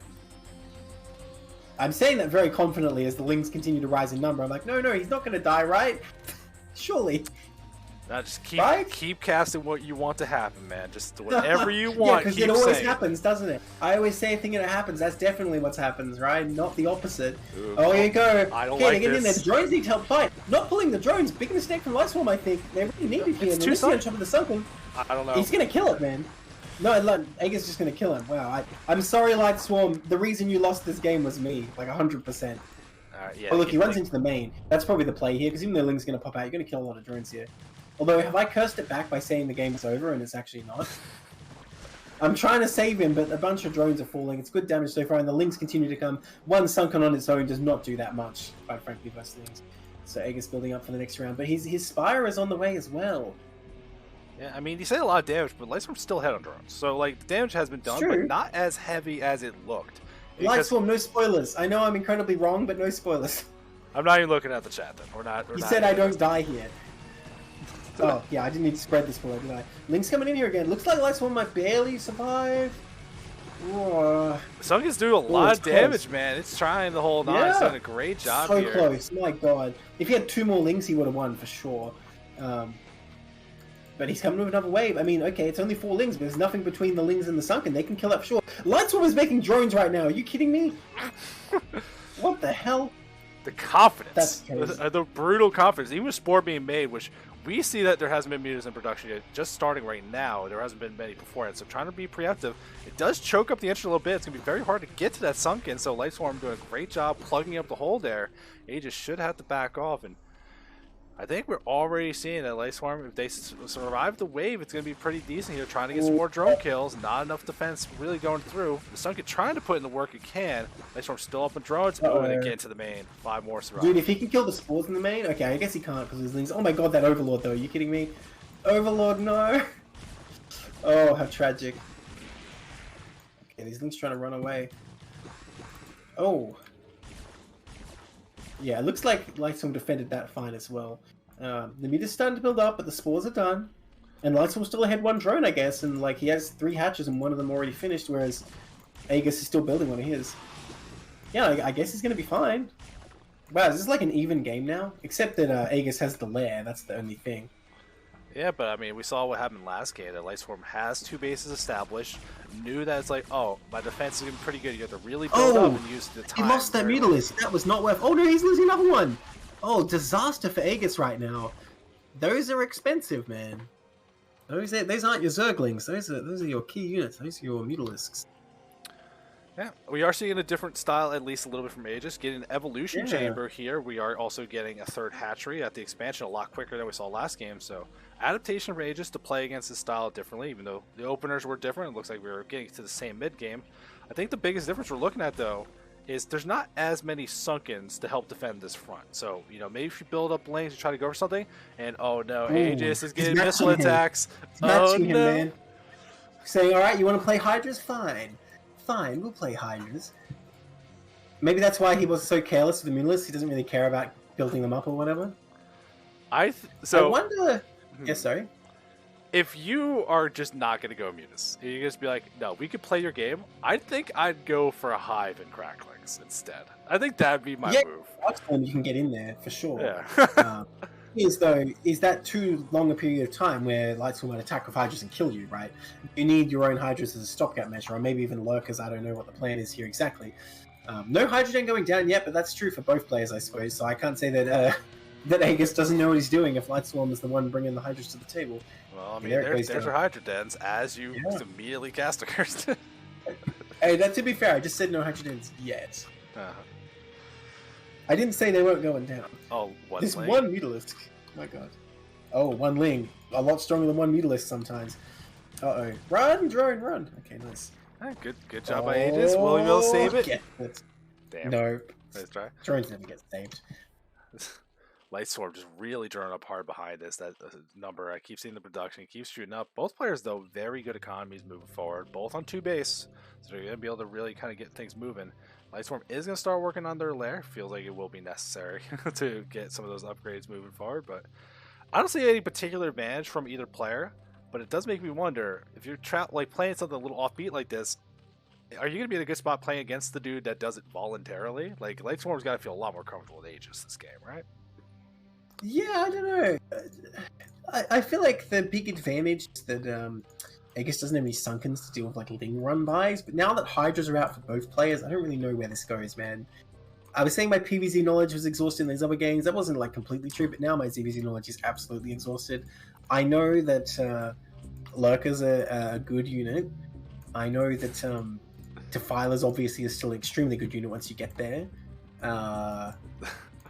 I feel like you're really reaching. I think this is the biggest thing that I'm looking at right now is Aegis went double Evo because it's such a gas bank built up. I think you can go into Lurker if you want to, but you should be able to really keep these upgrades going and just have a base ground advantage compared to your opponent. Which with a unit like Hydra's that they shoot fast, the damage they do is not particularly high. Be able to get the armor and the actual damage upgrade at the same time compared to your opponent just getting damage. That might be enough on its own for Aegis to put themselves in a good spot.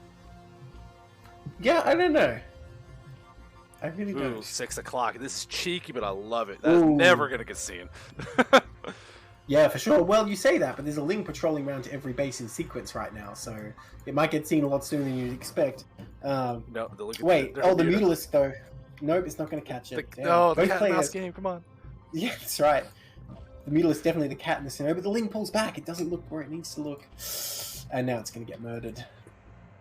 Unfortunate. Run away. Nope, doesn't even run. That doesn't have enough speed, does it? What a shame. It doesn't. Just look at this move out from Aegis. Like, it doesn't have the both upgrades, just has the attack, so they're going to be matched up on that at least. But moving forward to put some pressure on. I don't know how you actually, like, if you want to engage, or is this just like trying to get your opponent to react, no more drones, trying to do something here, potentially punish if there is a chance at another base. Lynx do move off to the side for this counterattack. We're going to start sieging that front wall, working on these spores. Lightstorm hasn't tried to move out just yet, but they got buildings in the way. The Concave's so good for Aegis. As this fight breaks out, that upgrade's going to finish as well. It looks like it's pretty even so far. The Sun gets helping out a good deal. Aegis going to back off just a little bit. Yeah, I mean, I feel like Lightstorm will kind of take the fight now on his own terms. He's moving out here, and he's going to push him back. So, I mean, honestly, when it's just like the same type of unit versus the same type of unit, whoever outnumbers tends to win. Look at that. Aegis gets some reinforcements. The Muta actually quite good at tanking in this scenario, surprisingly. But he does fall back again. I mean, I don't know. Lightstorm's kind of playing into his hands, though, by following into his rally. He does get a free unit, though. I feel like Aegis, once his units pop out, he's going to have to defend his advantage. And, well the armor just finished as well, so now he has the upgrade advantage, and Lurker aspect halfway done. Actually, more further than that at this point. But Lightstorm is up at the front of the base, doesn't have the buildings in the way, doesn't have the Sim City or any of these kind of static defense. So yeah, see how that made a big difference. Sure. I do. Well, okay, here we go. He's going to come in right away. No, he sees. I mean, a Sunken does make a big difference there for sure. So. He sees a Lurker egg too. That makes a big difference. Yeah, definitely. There's no detection here, right? You got to start getting Lurker speed for. I mean, Lurker speed. What am I saying? Yeah. Overlord speed. Yeah, Lurker's already fast enough. Don't research Lurker speed. Yeah. He's got to start getting Overlord speed for that. For sure. That makes it quite tricky. I wonder at some point, like 20 minutes later in the late game ZVZ hell, is having a Spire some kind of asset? Do you need Scourge to snipe your opponent's Overlords or something? Like it's PvZ? I mean, I could see the value for Scourge, especially since we're seeing Queens and Ensnare again coming out for Lightstorm. Yeah. It'd be a good move, because Ensnare is a brutal spell. Is it good against Hydras? Because, it affects different units differently. Some it does, like, almost nothing. So I guess Hydras must be one of these units where it's quite good, I assume?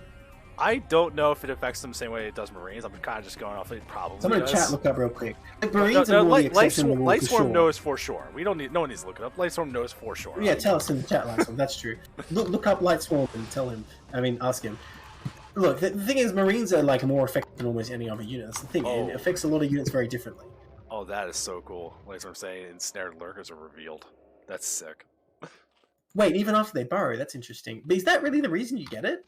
Just for that? It's not good versus Hydras? Is that really worth it? That's crazy. Because presumably if they're running in to attack you, because you can't hit them with ensnare until they unburrow, right? If they're running in to attack you, then, you should have detection at that location anyway, right? We'll see. We're looking at a fight in the middle of the map. Aegis is currently supply blocked. Has this little fake high ground that makes you feel safe, but it doesn't actually do anything. Better concave for Lightstorm. And it's a choke point as well. Yeah, so just the opposite. The false sense of security. And honestly, he has to be careful with that lurker. It can be sniped very easily, but he doesn't target fire it. It would not be that hard for those Hydras to just like one-shot it, and then kind of all the oomph from this army is gone from Aegis, because that's really his only advantage here other than the upgrades. We see Lightstorm just has such a better count. And in fact, Lightstorm up to +2 attack, even though it doesn't have the armor, so not looking too bad on the upgrade count. I believe Overlord speed finished for Lightstorm already. Where is Overlord's at? I don't see any movement, but what I do see is a Nidus Canal that got completed. So there's a chance for some real shenanigans, and I would love to see that happen. Needs vision though. He needs vision in the main. And like I said, I think Overlord Speed was completed. So he's just to sneak over there. No, it was not. Oh, my bad. He didn't even build it, I guess. Yeah, Queens are on the way. He's going to be fine having something that can fly and kind of get some stuff done. Aegis keeps adding on more units behind it. Still has that upgrade advantage because he has the first level of armor at least. So working on their own hive, that's going to be pretty far away at this point. But you can see, look at the supplies. It does look like Lightstorm's army is significantly stronger because he's down on workers and about the same supply. Was actually ahead until just recently.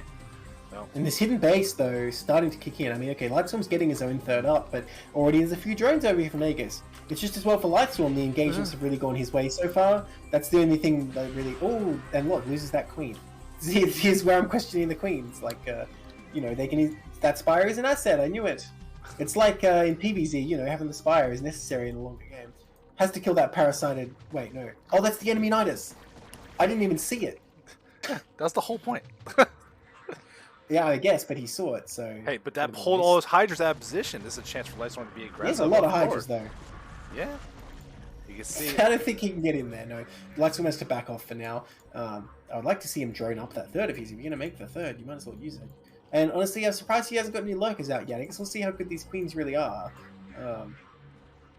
Because, you know, my direct question was never answered. Do they do anything to Hydras? Oh, cool, we can answer it. Yep. 18%. Yeah, which isn't that enough. We're missing the Nidus. Oh, another one's going down next to the spawning pool.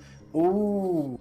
Ooh, okay, and I don't think Aegis sees it. He's going to teleport all his Hydra straight in. But hang on, if Aegis just counterattacks, is Lightstorm really going to hold? If he's going to have a base trade? All that the Hydra at the third killed some stuff.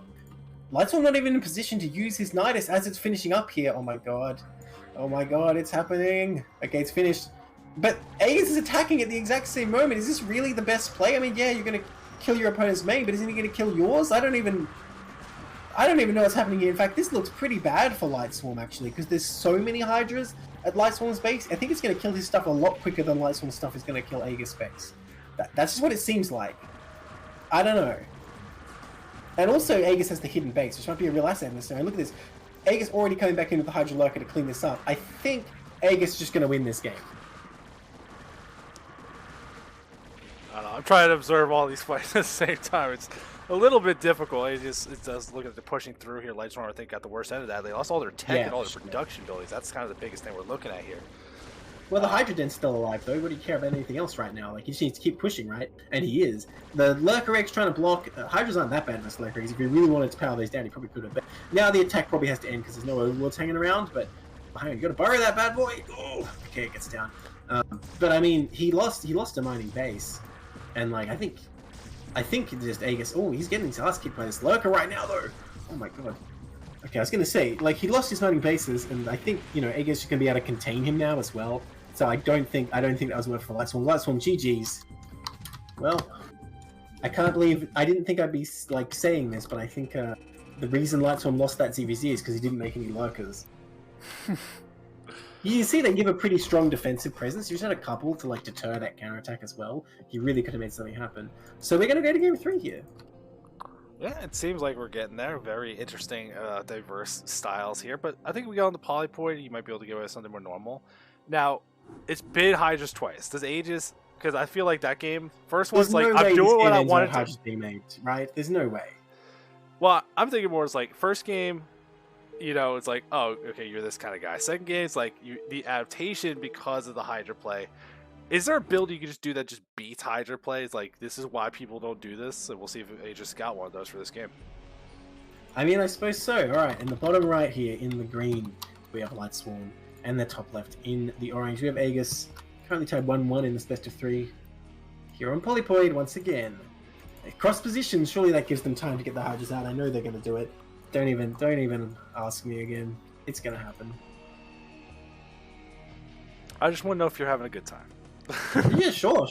That game was very interesting. Like, I think it was interesting how, you know, the Lurkers really... It just deterred Lightstorm from attacking, even though he had the Hydra count at various points, and then Aegis was able to catch up. But I don't know, cross positions on Polypoid, seems like if you go Mutalist, the Hydras have to walk so far, maybe you can make that work, I don't know. I still feel like game 1, the Mutalists weren't necessarily the inferior option, it just wasn't played as well, I don't know. It didn't seem like the Hydras were inherently better. But they weren't inherently worse. Yeah, I suppose. Right, well, hey, we got a variety this time. 9 pool from Lightswarm, mixing it up. Okay, yeah, I like it, because if your opponent goes hatch first again, which, you know, he has been, you can kill it. Although cross positions, is that quite possible? Ooh, the 9 pool gas, yes, 1 hatch muted, let's go. That's my favorite build I swear if you said that 10 seconds earlier, he would have canceled it just to get the extra drone out. That's right. I was like, that's why I didn't say a word. I was just this is all a complete fake out. Is about to cancel both and get his hatchery. Oh, and Age is going for the 12 hatchery, and it's at the natural instead of in base. Well, cross precision, so I think Age is going to be very thankful for this, because there's a real good chance here that if they were closer together, Lightswarm might win this game incredibly quickly. I think you still can win. I mean, okay, that's the thing. It's possible to defend the hatch first with drones, and then like your lings pop out, like the game goes on. It's not impossible, but it's pretty tough. It's pretty hard. Yeah. It's a disadvantage. You definitely see, and the lings are already on the way as the pool starts for Aegis. Are we going to see this game end just like that after these 2 like long CVs? The Overlords are going to meet in the top right, and Lightswarm will immediately know the position of his opponent.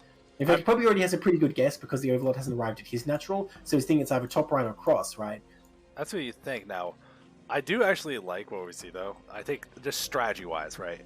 Just 9 pull speed, get enough for gas, and immediately pull guys out of the gas. I think this is like if he turned his Overlord aside. Lightswarm turned his Overlord aside. Okay, but he's still going cross position. No, he's splitting off 1 ling, I guess, because it wouldn't be that far of a detour if the hatchery was there. Because you're always just hoping for a hatch first at the natural with this build, right? You're just trying to find that and kill it. Now the pool is about to finish, but the lings are en route. And yeah, like you're saying, I do agree that it seems pretty strong, because yeah, you get the natural like this, you killed your opponent's natural, and you're kind of playing like we saw in those other games. Your opponent will have mutas, but you'll have hatcheries. Oh, actually going for the hatchery, not trying to go in the main and get damage done, but you see, too late. Well, because the lings would hatch. The lings would hatch, and then you're just going, oh, okay, I guess I've wasted my time. But if you can kill this hatchery off, that's almost GG right. Creep calling goes down. Here comes some reinforcements. 1 drone was pulled trying to help out. You know, they could block out the ramps, but they just can't get his lanes down to really help here. Has to fight in the lanes, doing a great job so far. Oh, he wins the link fight anyway. Oh no, that's so bad for Aegis. He's going to lose the hatchery and maybe then some. Wait, why? The hatchery's so low, why do you even care about this? What are you doing, Lightswarm? What are you doing? Kill the hatchery, please. Oh my god. Nah, let it live. It'll make it more interesting.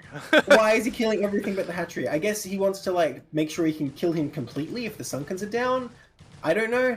Well, these drones being pulled, this is a great situation. That Sunken is still alive, pretty healthy as well. He's going to stop it. The hatchery will live. Oh my god. This is the second time a base has lived when it really should have died. I don't know why you care if he has Sunkens on the low ground if the hatchery is literally dead. Why does it matter that he has Sunkens there? Yeah, sure, I guess Lings have a harder time running up into the main, but do you really need to worry about that when he's so behind from losing the hatchery? My god. Oh, there's 2 Lings chilling in the bottom left. We do see Lightswarm going for 3 hatcheries again after he stopped mining gas, so he still has the option to go right back into Hydras, or this could just be for a giant Ling flight. You already destroyed the opponent quite a lot in these buildings that survived. They're not high health. I would like to see just the big Ling flight really put the pressure on, but we're seeing drones being made. Well, I want to see the Ling flood. I don't think we're going to. Yeah, honestly, I would agree. Okay, here we go. He's trying to run in. I mean, he probably still could have killed the hatchery, maybe. It would have been close anyway. But look at this. He's going to get some damage here, so this is nice. But yeah, I agree with you. Again, I'm questioning, like, even if you are blind in that other game as well, is it really we going to go just 3 hatchling all in blind? Ooh. Okay. But did he get any drones there? No. My god, that's very unfortunate. Ugh. It's been going pretty badly for Lightswarm so far, I have to say. But Aegis never got his lair. Which means, like, the only real advantage he has is a slight drone advantage right now. I guess, you know, after killing this Ling, he'll have a bit of a Ling count advantage. Will he even kill it, though? Okay, yes. Oh. Cursed again. Go, go, go. Okay, but he does have an additional hatchery, right? So, Aegis, I think, kind of screwing up by not getting there. And in fact, you can see how much money Aegis has. I think this is just a mistake. Maybe he thought it had started already. Maybe he just wanted to go Hydra to spite his opponent, I guess. I really feel like if you just started the layer, you would have a really good lead here. Well, I mean, what would you think is a normal, common follow-up to? Like, we see there's an Overlord over the base now, so they know for sure, but I think you see 9 pool speed, you have to respect the lair is a usual follow-up. Maybe not for Lifestorm, but for most people. So, like, I don't mind the way he's playing. It's just, it's not really lining up with the way this game is going. I think Lifestorm throwing a big curveball and actually working out well. You can see committing to Sunkens, try to Sim City, make these really annoying go-throughs. Lifestorm keeps putting the pressure on. But Aegis just have a little bit of a drone lead. If they can keep holding on, the situation's not going to look too bad here.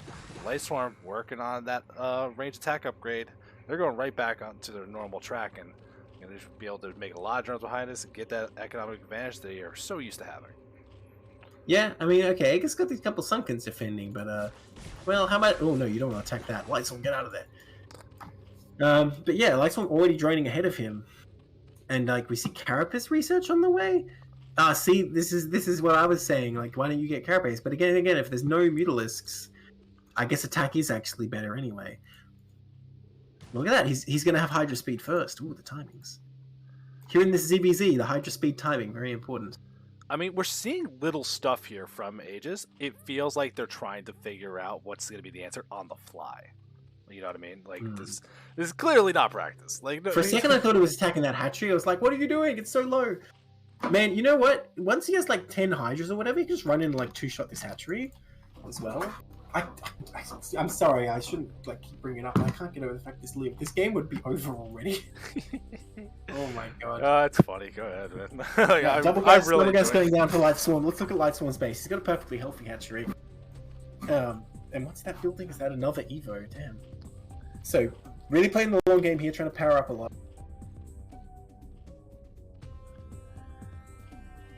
Lightstorm says Evo upgrades are more important early than Hydra upgrades. Makes sense because they take longer, right? Yeah. And also you can get, +2 afterwards. Yeah, I think we were just referencing that the first 2 games you never got a Carapace upgrade, you only got attacks. Yeah, and he was saying in chat that Carapace is too gas heavy, and I was really questioning you can't get 50 more gas for that. Like, but I don't know. What do I know about Hydra ZBZ anyway? Literally everything I know I've just learned in these games today. And yet you keep questioning them. You don't just be like, all right, let's see how this goes. You're just like, nah, it's wrong. I know what's wrong. In my heart, I feel it. Don't you learn by asking questions? You were making accusations, though. True. Well, you learn of people's innocence by accusing them, I guess. I don't know. Wait, what? If you accuse someone of something and they prove they didn't do it, you've learned that they're innocent, say. So they're guilty until proven innocent. You're insane. That's right. That's how CPL costs work. Is this Australia? Is that how Australia works? Maybe so. I'm trying to think of like some famous legal case in Australia, but nothing comes to mind. Okay, drone heading up to this 3. Now, this is the game of Lings running around the map until there are Hydras and or Lurkers around in force.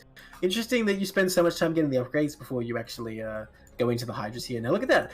Aegis actually has more Lings. He's going to easily cancel this third, whereas Aegis only third going up. Then Lightstorm's going to run across and cancel himself, maybe? If he figures out where it is, and I think he is going to go straight there. He's making Hydras. What's wrong with the mineral only? It's closer and easier to defend, maybe, right? But it is wide open. I mean, there might be value in ramps that you really are looking for as well. That's true. Man, I wonder if Aegis could have tried to run by just there, but no, all these Hydras are popping out. Okay, that would not have worked out. Ooh, third Evo chamber going down for Lightstorm. I wonder if that is actually to get the melee upgrades as well, or just because it's a cheap way to restrict space. Yeah, I don't know. Surely you don't want melee upgrades yet. Like, there's some that's all I wanted you to do, man. I just wanted you to commit and say something. You said surely you don't want them. I bet he gets them. That's all I needed, man. I'm sure in like a 40-minute game there might be some role for Ultralisks at some point. I'm not sure what exactly, but like, surely you're not worried about getting melee upgrades now, right? I've been trying to say safe things this entire cast, but they're always wrong. A lot of Hydras out for Lightstorm already. Did Aegis start his Hydra production? He did. Does not seem to have anywhere near as many. Not really sure what accounts for the disparity here. Did he just not start production? There's a lot of gas backed. Aegis really needs to get Lurker aspect or something, because he's got a severe mineral and gas imbalance right now. Yeah, I think that'd be good. We do see starts Lurker as you suggest that. It feels like that'll be a good move when he gets to that point, but he gets down a little bit of drones, and you can see how active he's just trying to be with these Lings. Like, he's trying to find some kind of opening, but Lightstorm still turning up on the defensive, being in a good spot here. There's lanes down 6, finally going to be cleared out. So, maybe an attempt to go take another base. But both players still on 2, can't find that opening to kind of get to the next step of the game. So it's going to be who feels more comfortable attacking first. And Lightswarm is moving out, clearing out a bunch of lanes. That's a nice little pickoff. And that actually swung the supply lead pretty far in their favor. So Drone does move back to the 6. Way more Hydras.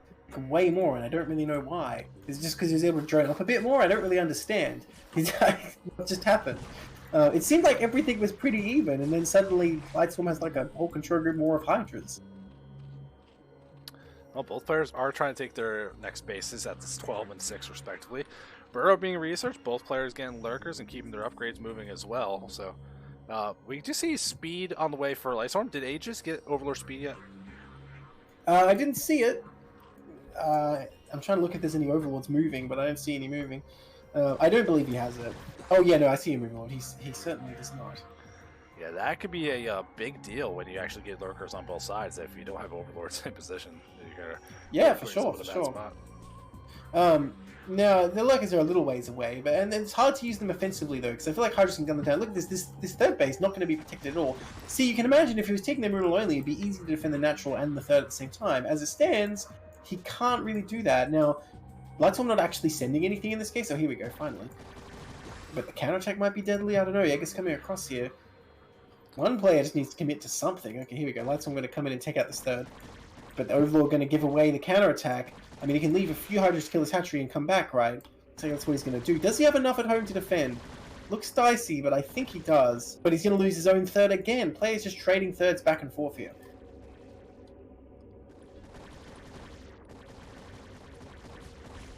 Ooh.